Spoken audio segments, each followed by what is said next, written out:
Good morning, everyone, and welcome to the Candiota County Board of Commissioners meeting for Tuesday, December 16th, 2025. Please stand as you are able for the pledge.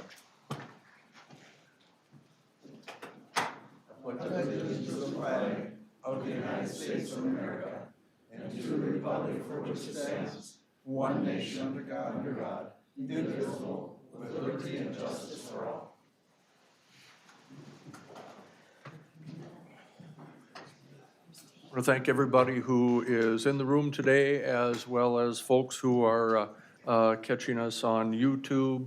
And at this point in time, I would like to introduce the consent agenda, which consists of the approval of the December 2nd, 2025 County Board legal minutes, the approval of the auditor's warrants and claims, approval of human services warrants and claims, cancellation of human services warrants, approval of 2026 city contracts for prosecution services with Spicer, Raymond, and New London, Spicer Winterfest event permit application revision, and approve agreements for police services with cities. Commissioners, are there any of these consent agenda items that you would wish to pull from the consent agenda? Seeing and hearing none, I would accept a motion to approve the consent agenda. So move, Mr. Chair. Commissioner Emdek moves, second. I'll second that, Mr. Chair. Commissioner Dwayne Anderson seconds. Any discussion? Hearing none, all in favor of approval of the consent agenda signify by saying aye. Aye. All opposed? I voted aye. I just didn't say it. It was in my head, but I didn't say it. So.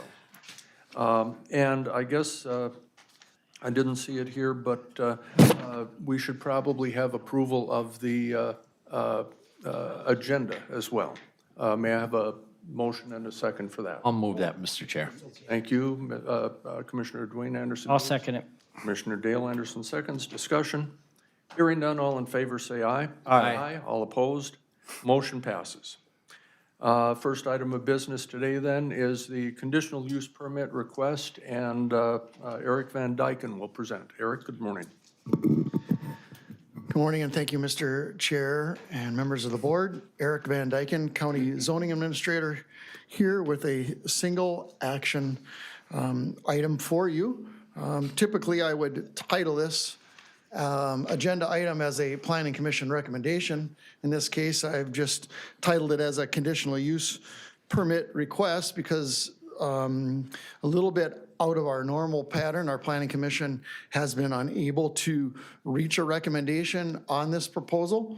After consideration and discussion at the November and December meetings of the Planning Commission, the Planning Commission decided to allow this to go to the board without a recommendation. The staff recommendation does stand as originally promulgated in the staff report for the November meeting, and then as expanded upon in the staff report for the December 8th meeting. This conditional use is a little bit unique also in that it is for use on county property, which we don't consider terribly often. The county isn't often granting itself essentially through an applicant authority to do certain uses. So this one has a little bit uniqueness that way as well. The request comes from Tepetonka Club LLC for a project they're calling Tepetonka Ranch.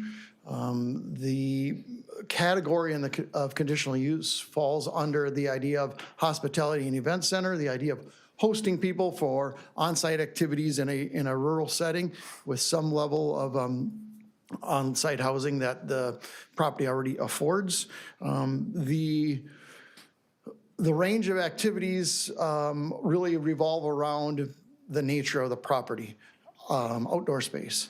The most potentially impactful has been the areas that have been focused on the most, and that would include the firing of weapons on the property, in particular in two particular areas as a game preserve. So that would include pheasant hunting of raised birds, and then secondly for a sporting clays course. So don't picture in your mind a single station where typical clay pigeons are just thrown out from one throwing station, but picture in your mind more something, I guess for golfers, going from hole to hole to hole across essentially what amounts to a course. So that's how the proposal kind of lays out. Also, I would note that they're probably the two biggest areas of concern that we've heard had to do with the nature of the county's purchase of the land in the first place, and why did the county even desire to have this land. So specifically, there has been some concern about whether or not this use would intersect, or how it intersects with the county's need or use of this property. To that, I guess I would point to the work of your staff that manages the landfill as having a great level of comfort that this use as proposed would not interfere with their ability to manage the property for the initial purposes that the county acquired the property. In particular, the monitoring that needs to go on and the benefits that the county has from that would maintain. So I would highlight that, and then I would also just note that one of the things that I think the planning commission, or excuse me, the board can think about a little bit revolves around how the use is restricted on use of guns. I think it can be easy for us to, in our minds, to hear shooting and maybe right away go to a gun range in our minds. The county has in fairly recent history approved a gun range. This would be, I would say, in a bit of a different category than a gun range, even though there certainly is overlap with the use of firearms. But for us, we want to think about relative intensity of use and how that use is laid out. So you'll note in condition number 3, or proposed condition number 3, that the use itself, as it relates to sporting clays, is significantly tailored as to its hours and the times of the year when it would be particularly active. For all shooting, generally speaking, we're going to have some months where it's just not practical or feasible. So you're thinking in the winter months, that would be minimal to non-existent. And then in this particular case, because the applicant desires this mostly for shoulder seasons, and when I say shoulder seasons, meaning into and out of the summer golfing season, there is also significant restriction placed on the proposed use for sporting clays during what we might call the classic summer months, the Memorial Day to Labor Day time period. And so during that period, it's proposed to be limited to a maximum of 20 days of any sort of sporting clays activity. So that would be a couple highlights, I guess, I would have for you. You have in front of you probably 2 sets of minutes, so you can see how the Planning Commission discussed. The staff report was also contained out on the website, and I would open myself to any questions in regards to findings, conditions, or any information in the staff reports.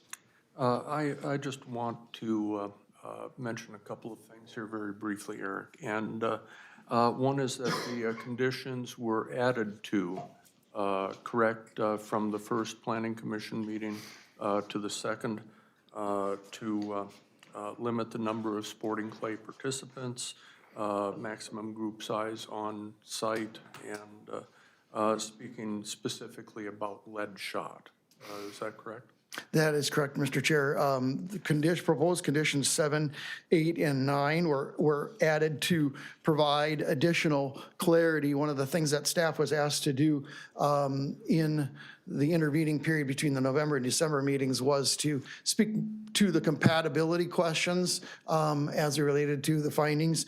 And part of my effort in that was to provide some additional clarity of some things that maybe weren't fully as clear in the conditions. from the November meeting. So the goal was to add some caps on how many people could potentially shoot in a day on sporting clays, and then what size groups could come to the property overall maximum, and then just making more explicit the limitation on lead shot, that it cannot be shot over any surface water, which has historically been one of the main concerns about lead shot, is deposition in water. All right, and just to note that you took public testimony on, a public comment on this matter back at the November 10th meeting, and that was the time and place for that comment to be received, yes? That is correct. Okay, thank you. Commissioner Berg. Yes, thank you, Mr. Chair. A question about the lead shot. Any reason, I mean, I'm really kind of concerned about that lead shot wasn't restricted totally, and only a steel shot would be allowed? Well, the Planning Commission had introduced, or that idea came up in discussion at one point. Yep. No one ever made a motion to that extent. From the standpoint, we always try to judge things as to relative risks. And so generally speaking, anywhere as a matter of standard, lead is kind of the standard for sporting clays. And so one of the reasons why you might want to think twice about restricting that would be because the ballistics of shooting steel is significantly different than lead. So if people are going from, shooting one place versus another, and part of the reason for that type of shooting is to practice. So that doesn't mean you wouldn't necessarily restrict it, but it would give you pause to think, okay, do we need to? The other thing I would note, you use the word steel. If that became a broader discussion, staff would recommend the word non-toxic, because that does leave open other opportunities with ballistics more akin to lead, but the economics of which are significantly different. When you talk tungsten or bismuth, they are more akin to shooting lead, but they are not, but they are significantly more expensive. So then when you think of, would you need to require it here? For staff, that comes down to a level, relative levels of risk. Are we going to be shooting over water? No, that's specifically restricted. Are we concentrating our shot in one particular area where we might be able to require like a lead recovery? You do see that in some places. The one that the county recently approved as a gun range that would have a lot of shots shot in one particular area. In that instance, lead recovery is the solution to any concerns about lead in the environment. And then the relative amount of shots fired compared to other lead uses. Lead is not widely banned. It's commonly used all across the state in many cases, including, I believe, at Prairie Woods, a county facility where lead is still the shot that is used. So when it's spread out over quite an area, and it's much lower than where we think of gun range type of uses, then for staff, the relative risk of that goes down significantly. And there isn't a lot that would lead us to believe that that's going to get into the environment or leach into things in a concentration or at a level that would cause enough concern to restrict it. Okay. Mr. Chair, may I just follow up? You may. Yeah, my concern, I've done a lot of hunting in my life, and lead got a bad reputation, and I think it deserves that, and I only hunted with steel. And I know most hunters that I hunted with steel. And I think steel is, for as far as recovery, is a lot easier because of the magnetic effect of it than trying to clean up lead. And it's a pretty known fact that lead is not very good for the environment in so many different aspects. And I believe DNR, don't they limit lead on a lot of the public hunting places? Yeah, Yes, so and it gets really confusing trying to carry lead and steel at the same time as well, and not break any rules and regulations, and I'm trying to police that. I'm just thinking that it might be more appropriate that just right off the bat, we would eliminate lead altogether. And yes, there's different versions of lead shot. You know, some are different coated different ways, but I think it's more environmentally friendly and easier to recover. And it'd be easier for people to just carry one type of shot along with them and not get them all mixed up, because that runs into problems too as well when you're hunting. And avoids trouble with the law if you actually then have a wrong shell in your gun when you happen to be in an area and you get stopped. So we don't want that to happen either. And as far as the cost, yes, it costs more money, but I think that wouldn't be an issue. And I don't think it'd be really a big issue just to say, just do a shot of some non-toxic type of shot. So that's a condition I really would like to see added. Commissioner Imdak. Thank you, Mr. Chair. Before the discussion gets too far and leads to a motion one way or the other, I just want to note that I will be abstaining from discussion and voting in this matter. Understood. Thank you. Anyone else? I kind of want to get to Corky's point here a little bit, because I share that same concern. And even if it's not a major concern, I would just as soon see us talk about just solely non-toxic shot used in that use. I think to Commissioner Berg's point, I think his point is well taken. Commissioner Dwayne Anderson. Yeah, my only concern would be, we never had a problem with it at Prairie Woods, and then all of a sudden we have a problem. So I'd like to kind of keep it consistent if whatever we do or decide that it would be kind of the same as on the lines of what we do at Prairie Woods, so. I'm looking at this, and I know there's a lot of concern with the clay pigeon shooting, and it's fun, but it also, I don't know, maybe I got the wrong shotgun, but after a day of doing that, you got a sore shoulder, and you're not gonna be doing it for a few days again, so it's only, as far as I read it, it's only about 20 days out of the summer. Am I correct on that? in the summer months, it's Yeah. limited to 20. Yeah, so it isn't like it's every day, it isn't kind of a Wild West thing, it's pretty well regulated or kind of very well structured, I think. And then I read in here, and I had to look it up because I'm not very good at Latin, but cervidae, that would be like deer. So there's no hunting of deer, so that's, I don't know if anybody is concerned about, you know, kind of a lot of, you know, slugs or something traveling a long distance. It won't be any of that, I guess, so.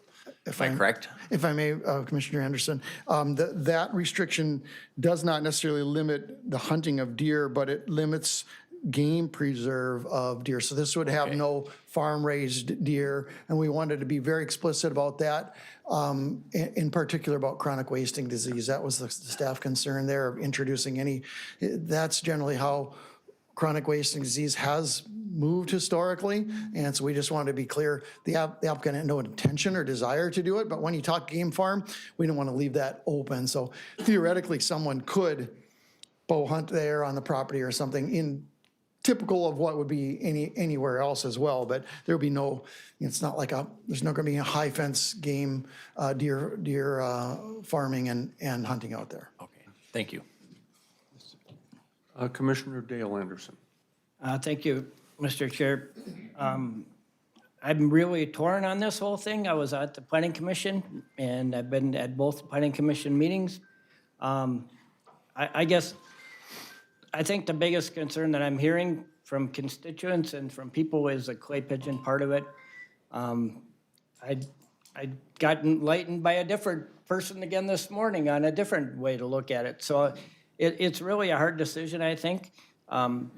I think that there just has to be maybe a compromise of some point in here, and I think that's the part that I'm hoping that we can maybe come to of you know, maybe looking at different ways of doing this, but yet I still really feel this is an important thing to get passed one way or the other and done with today. I don't want to use our 60-day extension for this. I think that we need to come to a conclusion. I do definitely kind of agree with Corky and Steve about the steel shot. I know it's not a big deal, and I know we do it at Prairie Woods, and maybe we need to look at it to change it there also, but I don't think it's a detriment to anybody if we would just switch it to steel shot, and that's kind of my opinion on that. But keep discussion going, I guess. Thank you. Anyone else with any other comments? Commissioner Burke? Yes, another question. You're talking about shooting over water.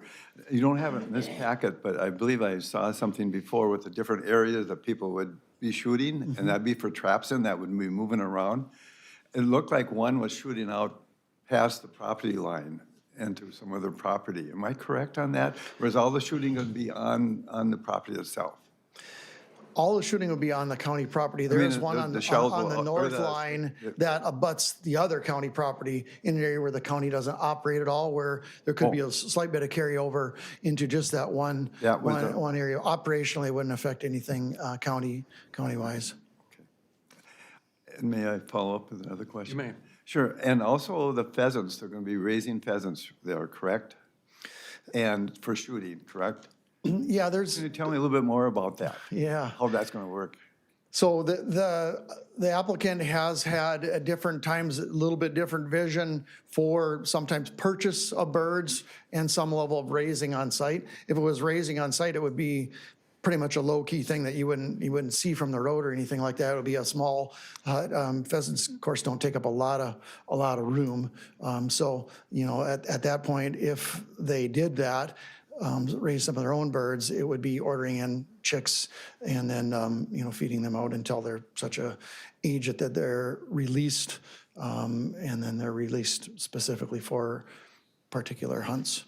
Okay. And there's different kinds of hunts, so what kind of hunt? It was just individually releasing so many and people purchase so many pheasants, or how is that going to be released, or how is that That's the work? typical pattern is it's a certain number are released and there's different methods of that. But that isn't, they don't open the gates necessarily.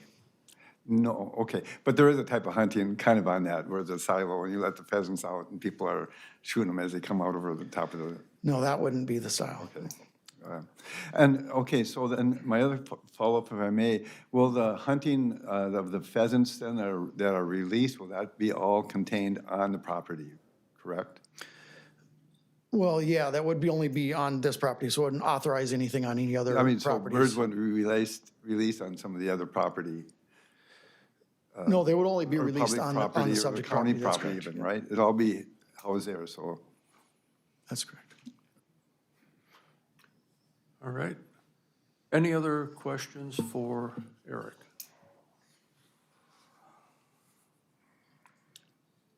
And I think Dale made mention of it real quick here. Would you, Eric, explain the 60-day and 120-day rule, just so the board is aware of what the implications are for that? Certainly. Thank you, Mr. Chair. The state statute requires decisions on applications like this within 60 days. The 60-day rule does expire today, so this is essentially the decision day. That rule does have an allowance for extension with notification, and so in some instances, the county has had to take advantage of that extension opportunity. In this case, because the Planning Commission decided to continue consideration to the following month, we find ourselves kind of right up against the decision. So if you weren't to make a decision today, we would invoke a rule extension. Commissioner Dwayne Anderson. Okay, so does this affect the lease agreement if it were to be turned down? I would expect this would impact that because the lease agreement is predicated upon the proposal that the county sought out, and that led to this request.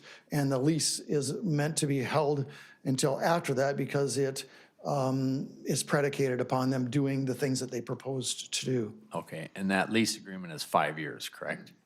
That's my understanding. So if, so what we could do, if we do approve it, the lease comes up in 5 years, we can always change this and we can say, well, we don't want that anymore, right? I mean, if it is a problem or, This is an interesting case because the county owns the property. So the permit would remain valid, but the county has control of the language of its lease, both on its renewal terms, initial terms and renewal terms. So the county would always have a valid permit there, authorization, but how the county chooses to engage in allowable use of that property is also governed, in this case, by a lease. yeah, so I mean, they're really bound by, they have to have good conduct when they do this sort of thing. It isn't gonna be like a Wild West in my thinking when, you know, maybe some people are thinking that it's just gonna be chaos and shooting everywhere and stuff, and I really don't see it when I kind of think this through because, you know, it's the county leasing to them, and if they cause a big problem, and if they're a nuisance, we can say, well, we're not gonna renew the lease, you know, so I think they're gonna be, in my thinking of this whole thing, I think they're gonna try to be very responsible. Commissioner Dale Anderson.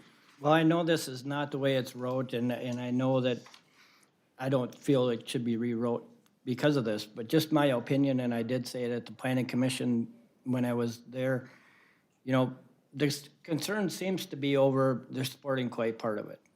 So my gut still says to me, and the way I kind of look at it is, if we allow a little more of the pheasant hunting part of it and let them use a little more of that aspect of it, that's no different than anybody going out pheasant hunting. And I think maybe that's a compromise in this whole thing, but I know it's not worded that way, and I know that's not what we're gonna vote on. But maybe that's something that they could look at if this does go through, to maybe appease everybody a little bit, to maybe go a little bit more that way. But I think that's the biggest concern that I've been hearing, is that it's the clay pigeon part that people are concerned about. So that's just maybe my thought for the people that are gonna do the leasing of it. Maybe that would be a compromise for the people that are neighbors, to be a little more, you know, to not have quite as much shooting. Maybe that would be a compromise, but that's not the way it's worded, so I'm not saying I want it changed, but just a suggestion. Thank you. Commissioner Berg. Thank you, Mr. Chair. Can you expound a little bit more on all these different sites for shooting clays? To me, it seems to make more sense just to have one site, you shoot your clay pigeons there. And that's, a lot of shooting ranges are that way. It's easier for cleanup if you have to do that eventually, which you will if you shoot enough and over enough years. And instead of moving around, it'd also be safer, I would think, if it was just in one spot, instead of moving it around every time. And it would open up more land, because you don't want people moving here, oh, today we're gonna shoot there, okay, and other people go for a walk, and I don't know, it sounds a little chaotic in a sense. Can you, is this a model that's been done other places to move the clay shooting around? Because what would be the purpose of it other than moving it around? Yeah, so thank you, Commissioner Berg. So definitely trap shooting, which is more historically, traditionally understood as you stand in one spot and clays are flung out in front of you and you say pull and away it goes. That is a, I would say, a distinct use from what they are requesting. Sporting clays are a station type of deal. Every station brings up its own challenges, and it's more, if you think of the parallels to golf, it's more akin to traveling through a course and taking shots. So in that way, for the golfing company, it has some parallels to golf. One of the benefits it does have, as far as potential impact, is that it does spread out the shooting. It also limits the amount of people that can be on the course, because, as you mentioned, you can't be people here shooting at people here, et cetera. So that does, by necessity, mean that you limit the amount of people that are on a course at one time. They're traveling together through the course, and then it naturally spreads out their shooting a little bit more. If you draw a little bit of a contrast to the shooting range that was approved up in Burbank Township, there you would have high school and junior high kids coming to practice and trap shooting events where you line up 5 stations in a row and one kid after the next, after the next, after the next. It would be, if you would imagine, hours essentially of continuous shooting in those instances. So this has some added benefit in that it spreads out that use. And so it is a different type of use to do trap shooting versus sporting clays. All right, thank you. Are there any other questions, or can we get a motion? Well, Mr. Chair, And then continue discussion on that. I just had a question about the motion. I expressed my concerns about just using all steel. And would that then be included in the motion, or do we have to agree on a separate motion that we want to add that to? If you wanted to make a change on that, and we could certainly have the motion first, and then we could have a secondary motion to revise condition number 9. Okay. Was that, does that sound about right? Well, Mr. Chair, I would offer that any motion could be to approve with conditions, and you can amend those conditions right in your original motion. I wouldn't say you need a separate motion. The little bit awkwardness about making a separate motion up front is that you're kind of assuming the second motion. In other words, you're assuming a potential approval that you haven't established yet in a motion to change something. So I almost think it would be cleaner to include it in one motion. All right, thank you. Commissioner Dwayne Anderson. Yeah, I think when I'm reading through all this, I think the staff really put a lot of thought into this. And I want to just kind of trust what they do. And that's where I'm kind of leaning. I know it might not be the most popular thing, but for me, I think it would be kind of fun to do something like that, what they're proposing. And I don't really want to limit a business that wants to come into the area. And they have kind of, they're thinking a little outside the box with something like this. And I think it's a good idea. I know it isn't popular, maybe in front here, but I got to kind of stand up for what I believe in too. And so I would like to make a motion to approve this with the conditions and findings as presented. Thank you. We have a motion from Commissioner Dwayne Anderson. Is there a second? I'll second for discussion. I don't wholly disagree with you on this. The additional conditions that have been placed on this, I think, are mitigating of the intensity of use. And I think that's definitely helpful in that regard. But I would still like to see non-toxic shot mandated within the conditions. Commissioner Berg? Thank you, Mr. Chair. I just would like to echo the same thing. That's my feeling as well. I would also like to see maybe not as many hours of the day of this taking place, considering the neighbors and so forth. But at this point, I really want to focus on the non-toxic. Are you offering an amendment then to? If I can, yes, I would like to amend the motion to limit the type of shot would be a non-toxic type of shot. And I would second that motion. Discussion on the secondary motion. Commissioner Dale Anderson. I think that would help. I do think that it's maybe not as big of a concern as what maybe we are thinking it is from talking to somebody this morning. But I do think that it's something that maybe we need to look at for Prairie Woods also, just to be consistent. If we're gonna do this for one, we should do it for all facilities. But I think that maybe this would help give a little bit of a compromise for the people that are concerned about that. Any other discussion? Mr. Chair, may I ask for a clarification? You may. Thank you, Mr. Chair. Is the intent to limit that for sporting clays or for any discharge of firearm? Good question. Thank you for clarifying that, for any discharged firearm, rifle, or shotgun. That would be my understanding. Yes. And intent as well. Mr. Chair, I got it. So then that would limit if there was any kind of deer hunting on the property, because if you use slugs, that's lead. So I don't know that it should be all then in that case. I think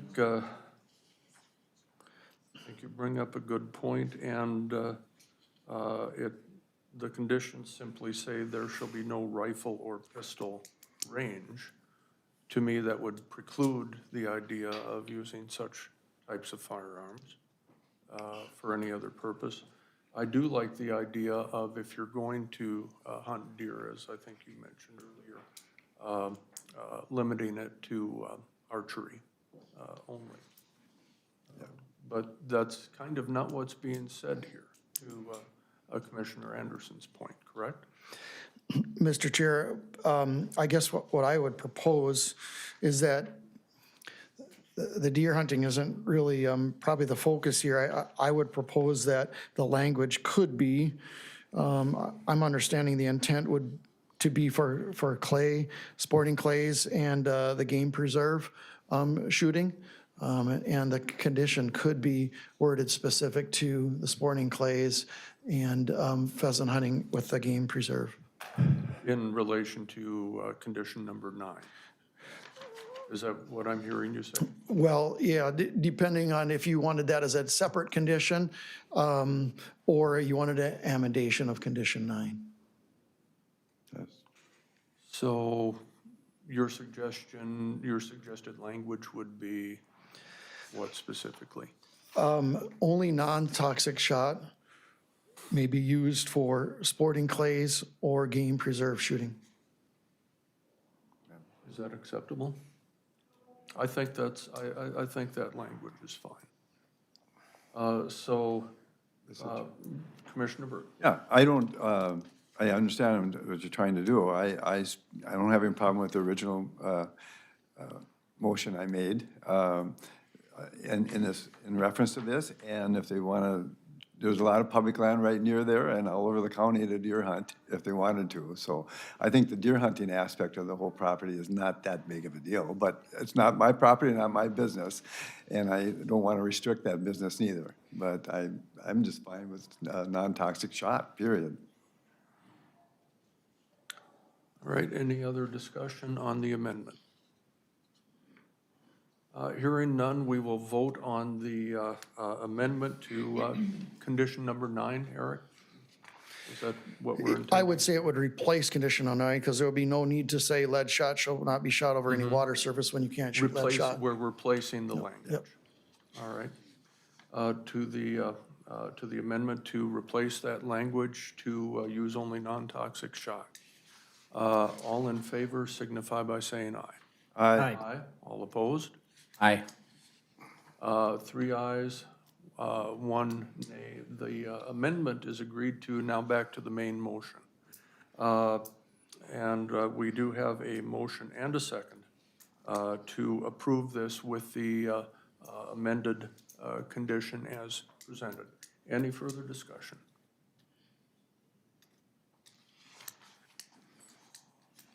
All right, hearing no further discussion, we'll take a roll call on this. Commissioner Dwayne Anderson. Aye. Chair votes aye. Commissioner Berg. Aye. Commissioner Dale Anderson. No. 3 ayes, 1 nay. The motion is agreed to. Eric, thank you for Thank you, Mr. Chair. your help and assistance on this, and thank you very much. The next item of business then is consideration of a lease with Tepetonka Hospitality LLC, and we will have Administrator Baker present.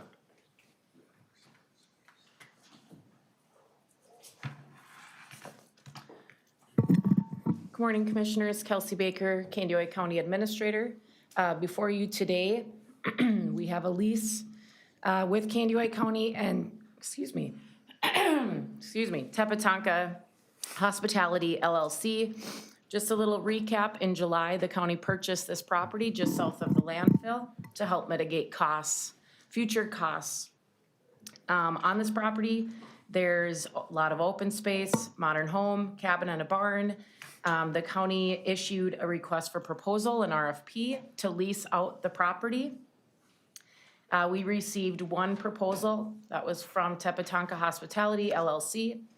And the proposal included all of the submission requirements that were listed within the RFP. The rent proposed to the county is $100,000 annually with quarterly payments beginning April 1. However, this lease, though, would begin, if approved today, December 17th, tomorrow, and we would have what I would call a move-in period. And so basically from December to March, they would be able to do some minor updates. However, they would still do all of the maintenance of the overall property, which is a benefit to the county.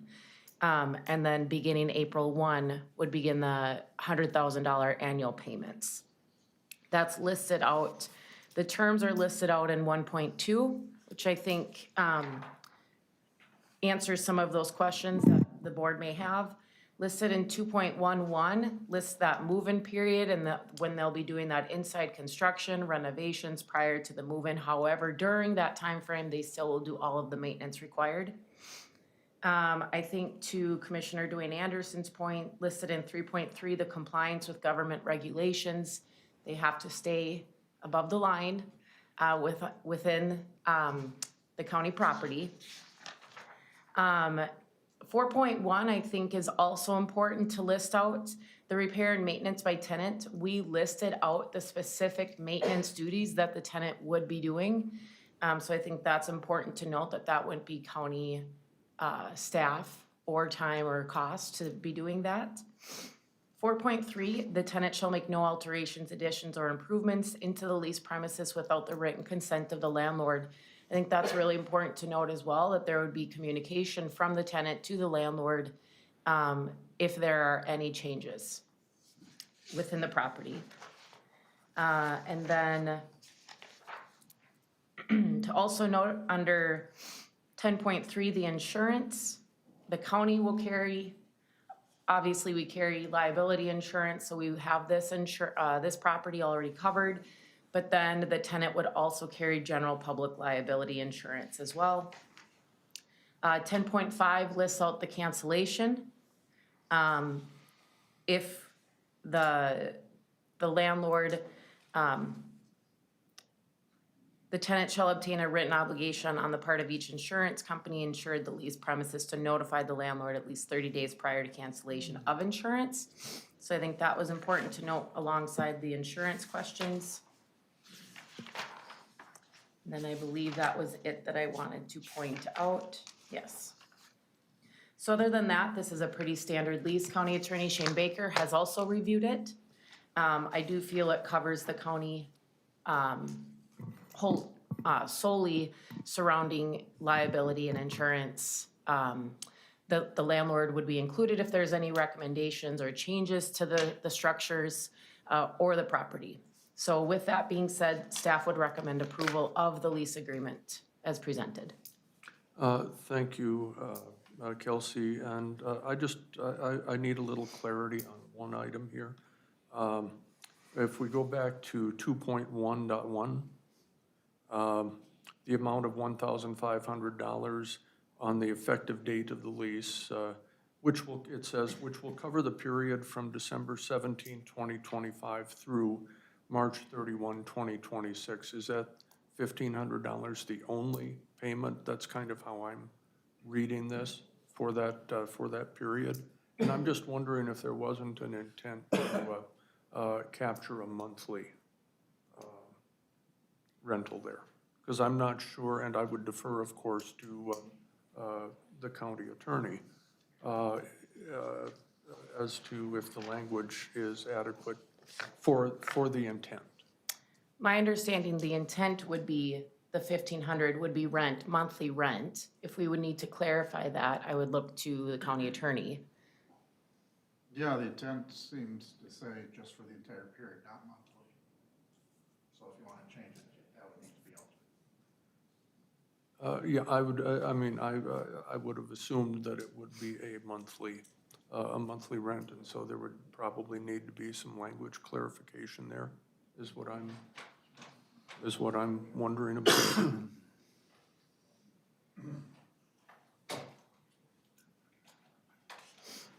And while Shane's looking at that, he and I did discuss, we think it was an autocorrect item, but under 11.3.2, under right to relet, the very last item says, however, landlord shall make a reasonable attempt to mitigate damages in exercising the option to select the premises.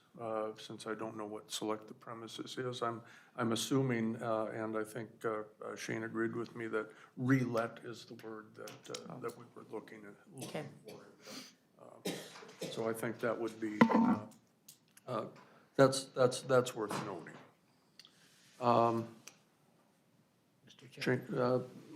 Commissioner Dale Anderson. Well, Shane's working on that. Two questions I guess I had. So is the landlord, Kelsey, is that you or is it us as a whole board? I mean, just so I have it in my head right. Well, typically, it would be the administrator. Okay. That would be the Nope, that's fine. landlord. Within all of our contracts and agreements, Yep. Candioi County Board approves, and then the authority goes to the administrator to be the specific landlord. Okay. The only other thing that, if I could follow up, the only other question I have is, and maybe it's gonna be taken care of through the land, through the lease person, but if we're gonna have activities out there with firearms, my concern is the liability insurance part. And, our world is a different world than what it used to be, and I'm just concerned about whether we have something or not in writing. Our odds of getting sued if somebody gets hurt, they're pretty high. So I'm just concerned, is that enough liability insurance to cover us? And that's my only ask. I don't know what that number should be or what it is, but is that enough? I guess that's my only concern. And if I can piggyback on that, is the language in the contract sufficient to protect the county? I heard you say that it was, but Right. specific to Dale's question.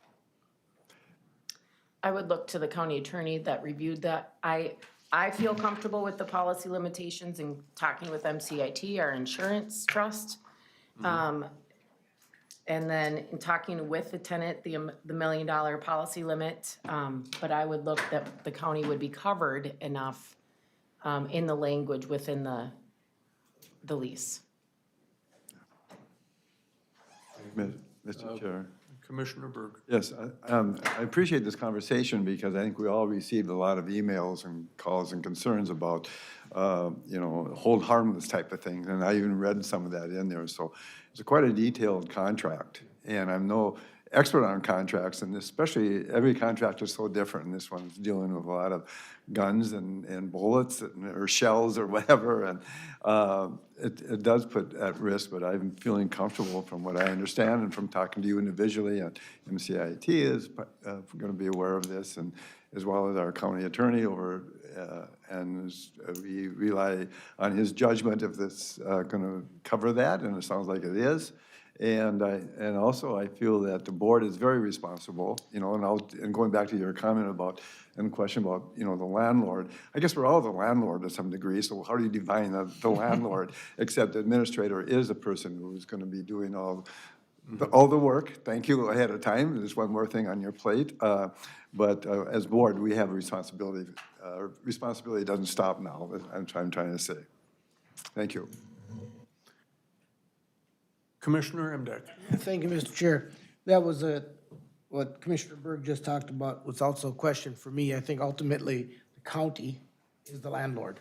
And as the board, if there's ever any litigation, it's gonna be against the board and against the county, not, so I would say that the administrator's role would be what it is with the county as administrator for the landlord in this lease agreement. But I'll turn to Attorney Baker for confirmation or, Well, on the landlord issue, the very top of the agreement says the Doesn't matter. landlord is the county. Yeah, doesn't matter. Any other questions for Commissioner Emdek? yeah, I had the same question you did on the 2.1.1, which I think we need cleared up before we approve this. And then also on 10.3 about the insurance. Is there any, in any of the points regarding cancellation, is there any indemnity include here from the tenant to the landlord? In other words, I would like to see some indemnity against damage. So if something shows up out there that the county is not responsible for something that happens with the tenant. 10.2 lists that. To answer your question, I believe that's all in 10.2, unless you're looking for something more specific. Well, if we would get sued by a citizen, because technically this land belongs to the citizens of Kaneohe County, would the county be protected with this indemnification of 10.2? Or just the indemnified for the tenants themselves and their guests as they're out there? I would hazard a guess that if we were sued by a citizen, it wouldn't be because, in all likelihood, they're not going to be an actual user of the property. It might be for something else. And that, I would assume, again, Shane could clarify, but I would assume that that would fall outside of this lease agreement, depending upon what the Depends what the suit issue is. was. Yeah, because the tenant indemnifies the landlord for all suits, actions, damages in connection with loss of life, bodily or personal injury or property damage arising out of occurrences at the property. So if there's some other thing that's outside that range, then there's not an indemnity. On the 2.1.1, the way I read that, what the board's wanting to do, it's a lump sum payment for this time period. You're thinking of that for $1,500 per month, so that's 3 full months and 14 days, which would come out to a total amount of $5,220. I think that's the clarification that I was looking for, and I think I would have a great deal of comfort with that. I believe that was the intent expressed. I just wanted to make sure the language matched the intent. Mr. Chair? Yes. Then I would, if it's appropriate, make a motion to approve it with the correction of 1.1 amount that you just stated, Yeah, 2.1.1 and. or 2.1.1. Thank you. And also to accept the minor technical change that Shane and I identified this morning. Yes, Is that yes, fair? oh, absolutely. All right. All right, we have a motion on the floor to approve this lease with the clarifications and new language suggested. Is there a second? I'll second that, Mr. Chair. Commissioner Dwayne Anderson seconds. Discussion. Commissioner Dale Anderson. I just think, and I've said it to a couple people, and I think that it's important to say again that, you know, we aren't into this agreement to make money, but we're in this agreement to make that land not just sit there in a house, degrade and fall apart, and the buildings degrade and fall apart because they're not being used. And it was put out for bids, and this is where we're at with the bids, and this is what we have for a tenant that wants to use this land.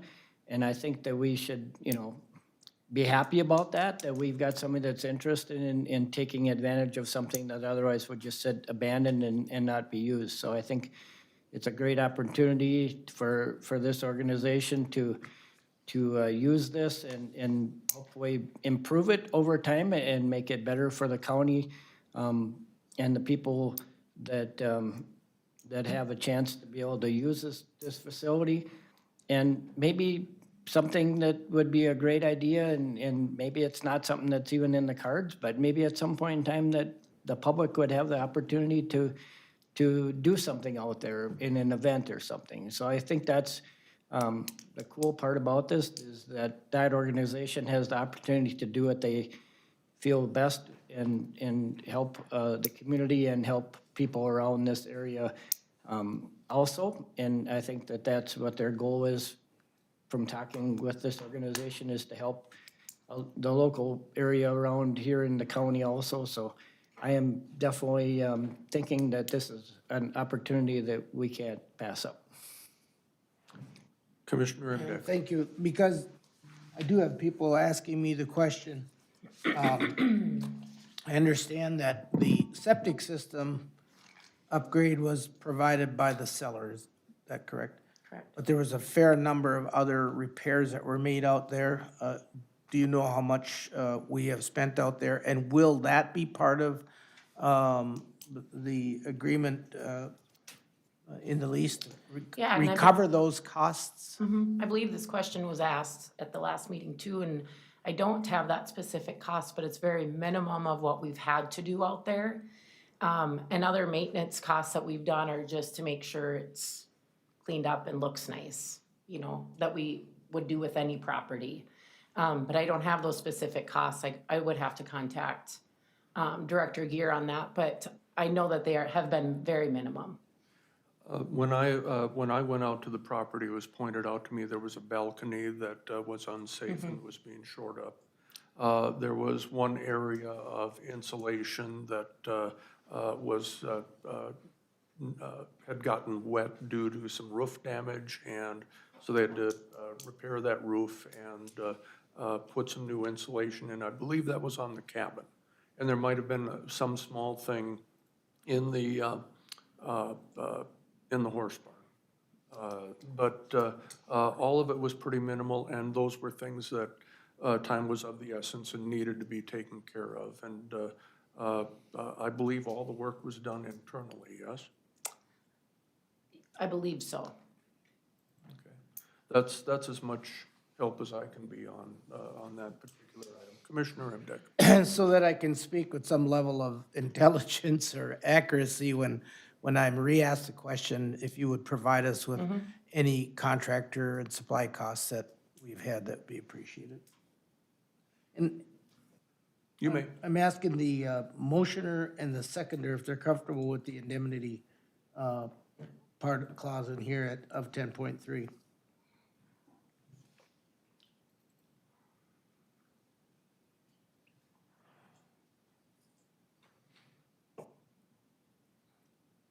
I'm sorry, 10.2. Yep, I was just finding that. If the county attorney, is comfortable with it, certainly I would be. I'll speak only for myself on that. Mr. Chair, and I'll tell you how I understand it. I understand it that we are indemnified against any injuries from the tenant as they use the property, not necessarily from any outside neighbor or other citizen. Is that correct? No, that's not it. It would cover anything that's occurring with the use of the property. Okay. All right, any other? Shane, do you have anything else for us? No? We covered that. So we do have a motion. Any other discussion before Call the question. Commissioner Anderson. Well, I guess, I know Dwayne said it, and I guess I want to say it too. This hasn't been a simple process, and I know that Kelsey has put a lot of time into it, and staff has, planning commission's put a lot of time into this. And I just want to say thanks for everybody that put time into it, and I think that we have looked over things very well, and they've done an excellent job making sure everything was covered. So just thanks for all the hard work on this process. It's not been a simple one, and really appreciate it. All right, we have a motion and a second to approve a lease with Tepetonka Hospitality LLC with the changes as noted in the discussion. And Shane, you have all of those, yes? Yes. Okay. All those in favor of the motion signify by saying aye. Aye. All opposed? That motion passes. I want to be respectful of Corey's time, so I'm going to ask him to come up at this time. And then once he's done, we will take a brief 5-minute recess. Thank you, Mr. Chair. Members of the board, my name is Corey Smith. I'm the director out at Glacial Lake Sanitary Sewer and Water District. I'm here before you today for a water and sewer utility bill-in agreement between Glacial Lakes and the city of New London. Currently, we are under a 5-year agreement that is set to expire at the end of 2025 this year. The agreement before you is basically a 1-year extension of that current agreement, with the only changes, obviously the date, and the bill and service fee is increasing from $2 to $2.50 per account. On November 24th, 2025, the Glacial Lakes Commission reviewed the proposed agreement and recommended forwarding it to the county board here today for consideration. With that, it is the commission's recommendation to authorize the chair and the administrator to sign on behalf of the county, entering into a 1-year bill-in agreement with the city of New London. So move, Mr. Chair. Commissioner Indeck moves. Is there a second? I'll second that. Commissioner Dwayne Anderson seconds. Any discussion? Any questions for Corey? Hearing none, all in favor signify by aye. Aye. All opposed? Motion passes. Thank you. And we will take a 5-minute recess.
the podium. And Eric, you have a couple of AIS items for us.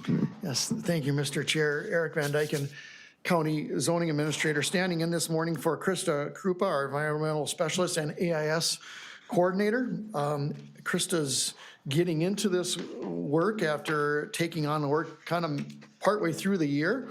The first agenda item is an approval, recommended approval of the annual report. The annual report is in your packet. I guess there's a fair amount of data there and numbers. I think it may be just worth highlighting couple small things. You can see the lakes that are focused on. Obviously, the lakes with the most activity get the most attention from the inspectors. You'll note on the in several places in there, there is a total of 11,125 inspections. So that gets to be quite a bit of volume, and that repetition has its own effect. And I think part of the effect that you can see is in the compliance numbers. You'll see both compliance categories that are listed are well over 90 or over 99% compliance, and that would be on drain plugs and free of aquatic plants. So that's, I think, a product of the fact that the program's been going for a little while now, and we're seeing some pretty good compliance. Of course, the goal is always 100%, and the presence of the inspectors, and then also you'll note in the budgeting that there is some amount of public outreach and education. It looks like about $12,000 goes to some other broader efforts to make the public aware of the need to protect our waters from aquatic invasive species. So with those couple highlights, staff recommends approval of the annual report. Eric, thank you. I just had a brief question because I noticed that there were no inspections done on Games Lake, according to this report. Can you remind us why that might be? No, I cannot. Oh. I apologize, but I am not familiar Krista enough could. with how and where of the placement of the inspectors to be able to answer that question intelligently. Okay. No worries. I'm sure there's a reason, but it just kind of surprised me a little bit that, right at the county park especially, we didn't have anybody there last year apparently. Any questions for Eric? Probably not a question, maybe you can clarify that, but looking at the inspections by access, Salisbury, Green Lake Salisbury access is way, way up there. That must be then the busiest access in the whole county? It looks like it, by a long ways. It is a hub of a lot of Wow, activity, yes. yeah. And of course, Green Lake is a highly prized lake as well. I think when you Yes. put those two things together, it makes sense to concentrate quite a bit there. That is also the location of the county's one decontamination unit. And so that probably plays into those numbers as well. For the public, it was almost 5,000 inspections there, just there alone, so busy, very busy. Kind of a surprise to me in that number is that of over 11,000 inspections, there's only 122 uses of that decontamination unit. That's, is that disappointing? Anything we should be concerned about, or were there mechanical issues, that type of thing?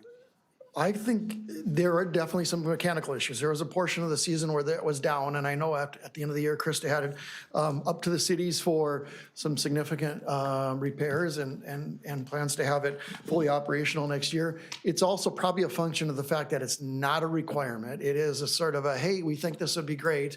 And so, someone who mainly uses Green Lake, which may be a reasonably high number of people that really enjoy that lake, may say, hey, I'm coming out, I'm going home, I'm going right back in the same lake. So that's probably another reason why it wouldn't be particularly high. Thank you. Any questions?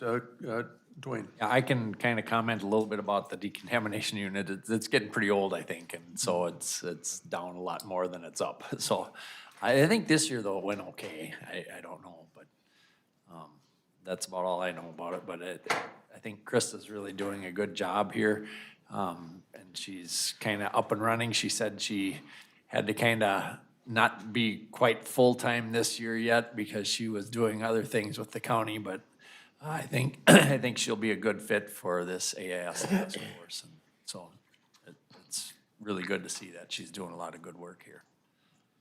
Thank you. Anyone else?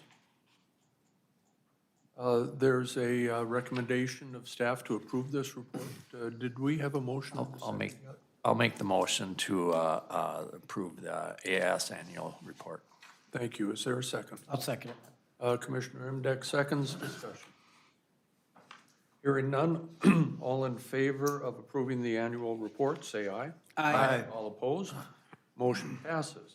Eric, please continue. Work plan and resolution. Thank you, Mr. Chair, members of the board.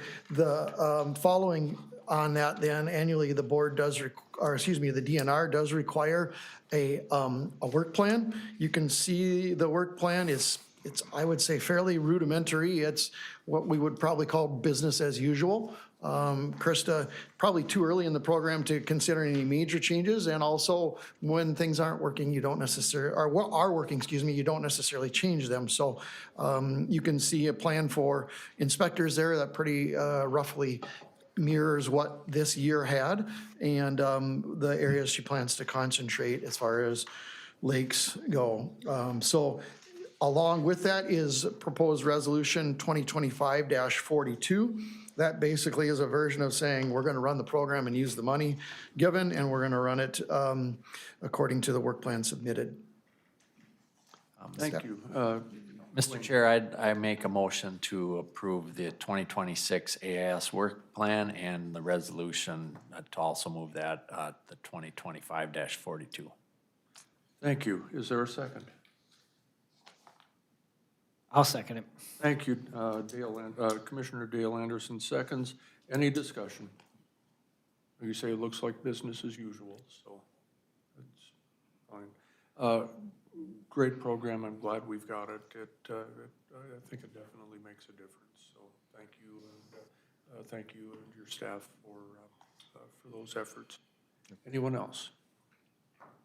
Hearing none, all in favor of the motion signify by saying aye. Aye. All opposed, motion passes. Thank you. Very- Thank you. At this time, we'll have Logan Bengtson, County Feedlot Officer, with the 26-27 work plan. Logan, good morning. Good morning, everyone. If you're not familiar with me, I'm Logan Bankson. I took over Russ Hilbert's position over the summer. So this is just kind of the same kind of cookie cutter work plan with the MPCA that was brought to you back in '23. So this is for 26-27. Some of the key points to take away is the numbers have gone down to 274 required feedlots to be registered and be 7% of those to be inspected. So that's where that 9.5 number comes in. But what I have at number 4. So the inspection goal that I put down is 22, but I plan to inspect much more than that. Kind of boots on the ground, meet everyone, put a name to the face and introduce myself and get a feel for the facility itself and kind of just see what's going on at the facilities. Just looking for approval on the work plan, and if there's any other questions, open to hear it. Thank you. Are there any questions for Logan? I guess I have one. Go ahead. So when it says there's 274 approved, is that include, how small of a feedlot up do you go down to? 50 animal units, and it kind of varies on Okay, what species. so you it have. kicks in at about 50 animals? So yes, we have Okay. roughly about 480, give or take. I'll have to take a closer look at the numbers, because I'm getting some closures in, and we're re-registering some more, and I'm opening up some new ones as well. So once it's at that 50 mark, that's where they were required to register. Okay, So that's kind of what I'm seeing is, it's more of the older farms that are scaling back given the unsure times ahead with the pricing of everything. And more so, it's the next of kin that they're kind of questioning if they want to take over the operation. So more of a retirement farm for some of these sites that are scaling back. So, Commissioner Dale Anderson. Mr. Chair, I move to approve the feedlot program work plan as it's wrote. Thank you. We have a motion to approve the work plan. Is there a second? I'll second that. Thank you. Any discussion? Hearing none, all in favor signify by aye. Aye. All opposed? Motion passes. Logan, thank you so much. thank you, everyone. At this time, we'll have Dr. Tammy Jo Lieberg, our Community Corrections Director, come up and a couple of grant items for us to consider today. Good morning, Tammy Jo Lieberg, Director of Community Corrections. Here for two grant proposals, as you said.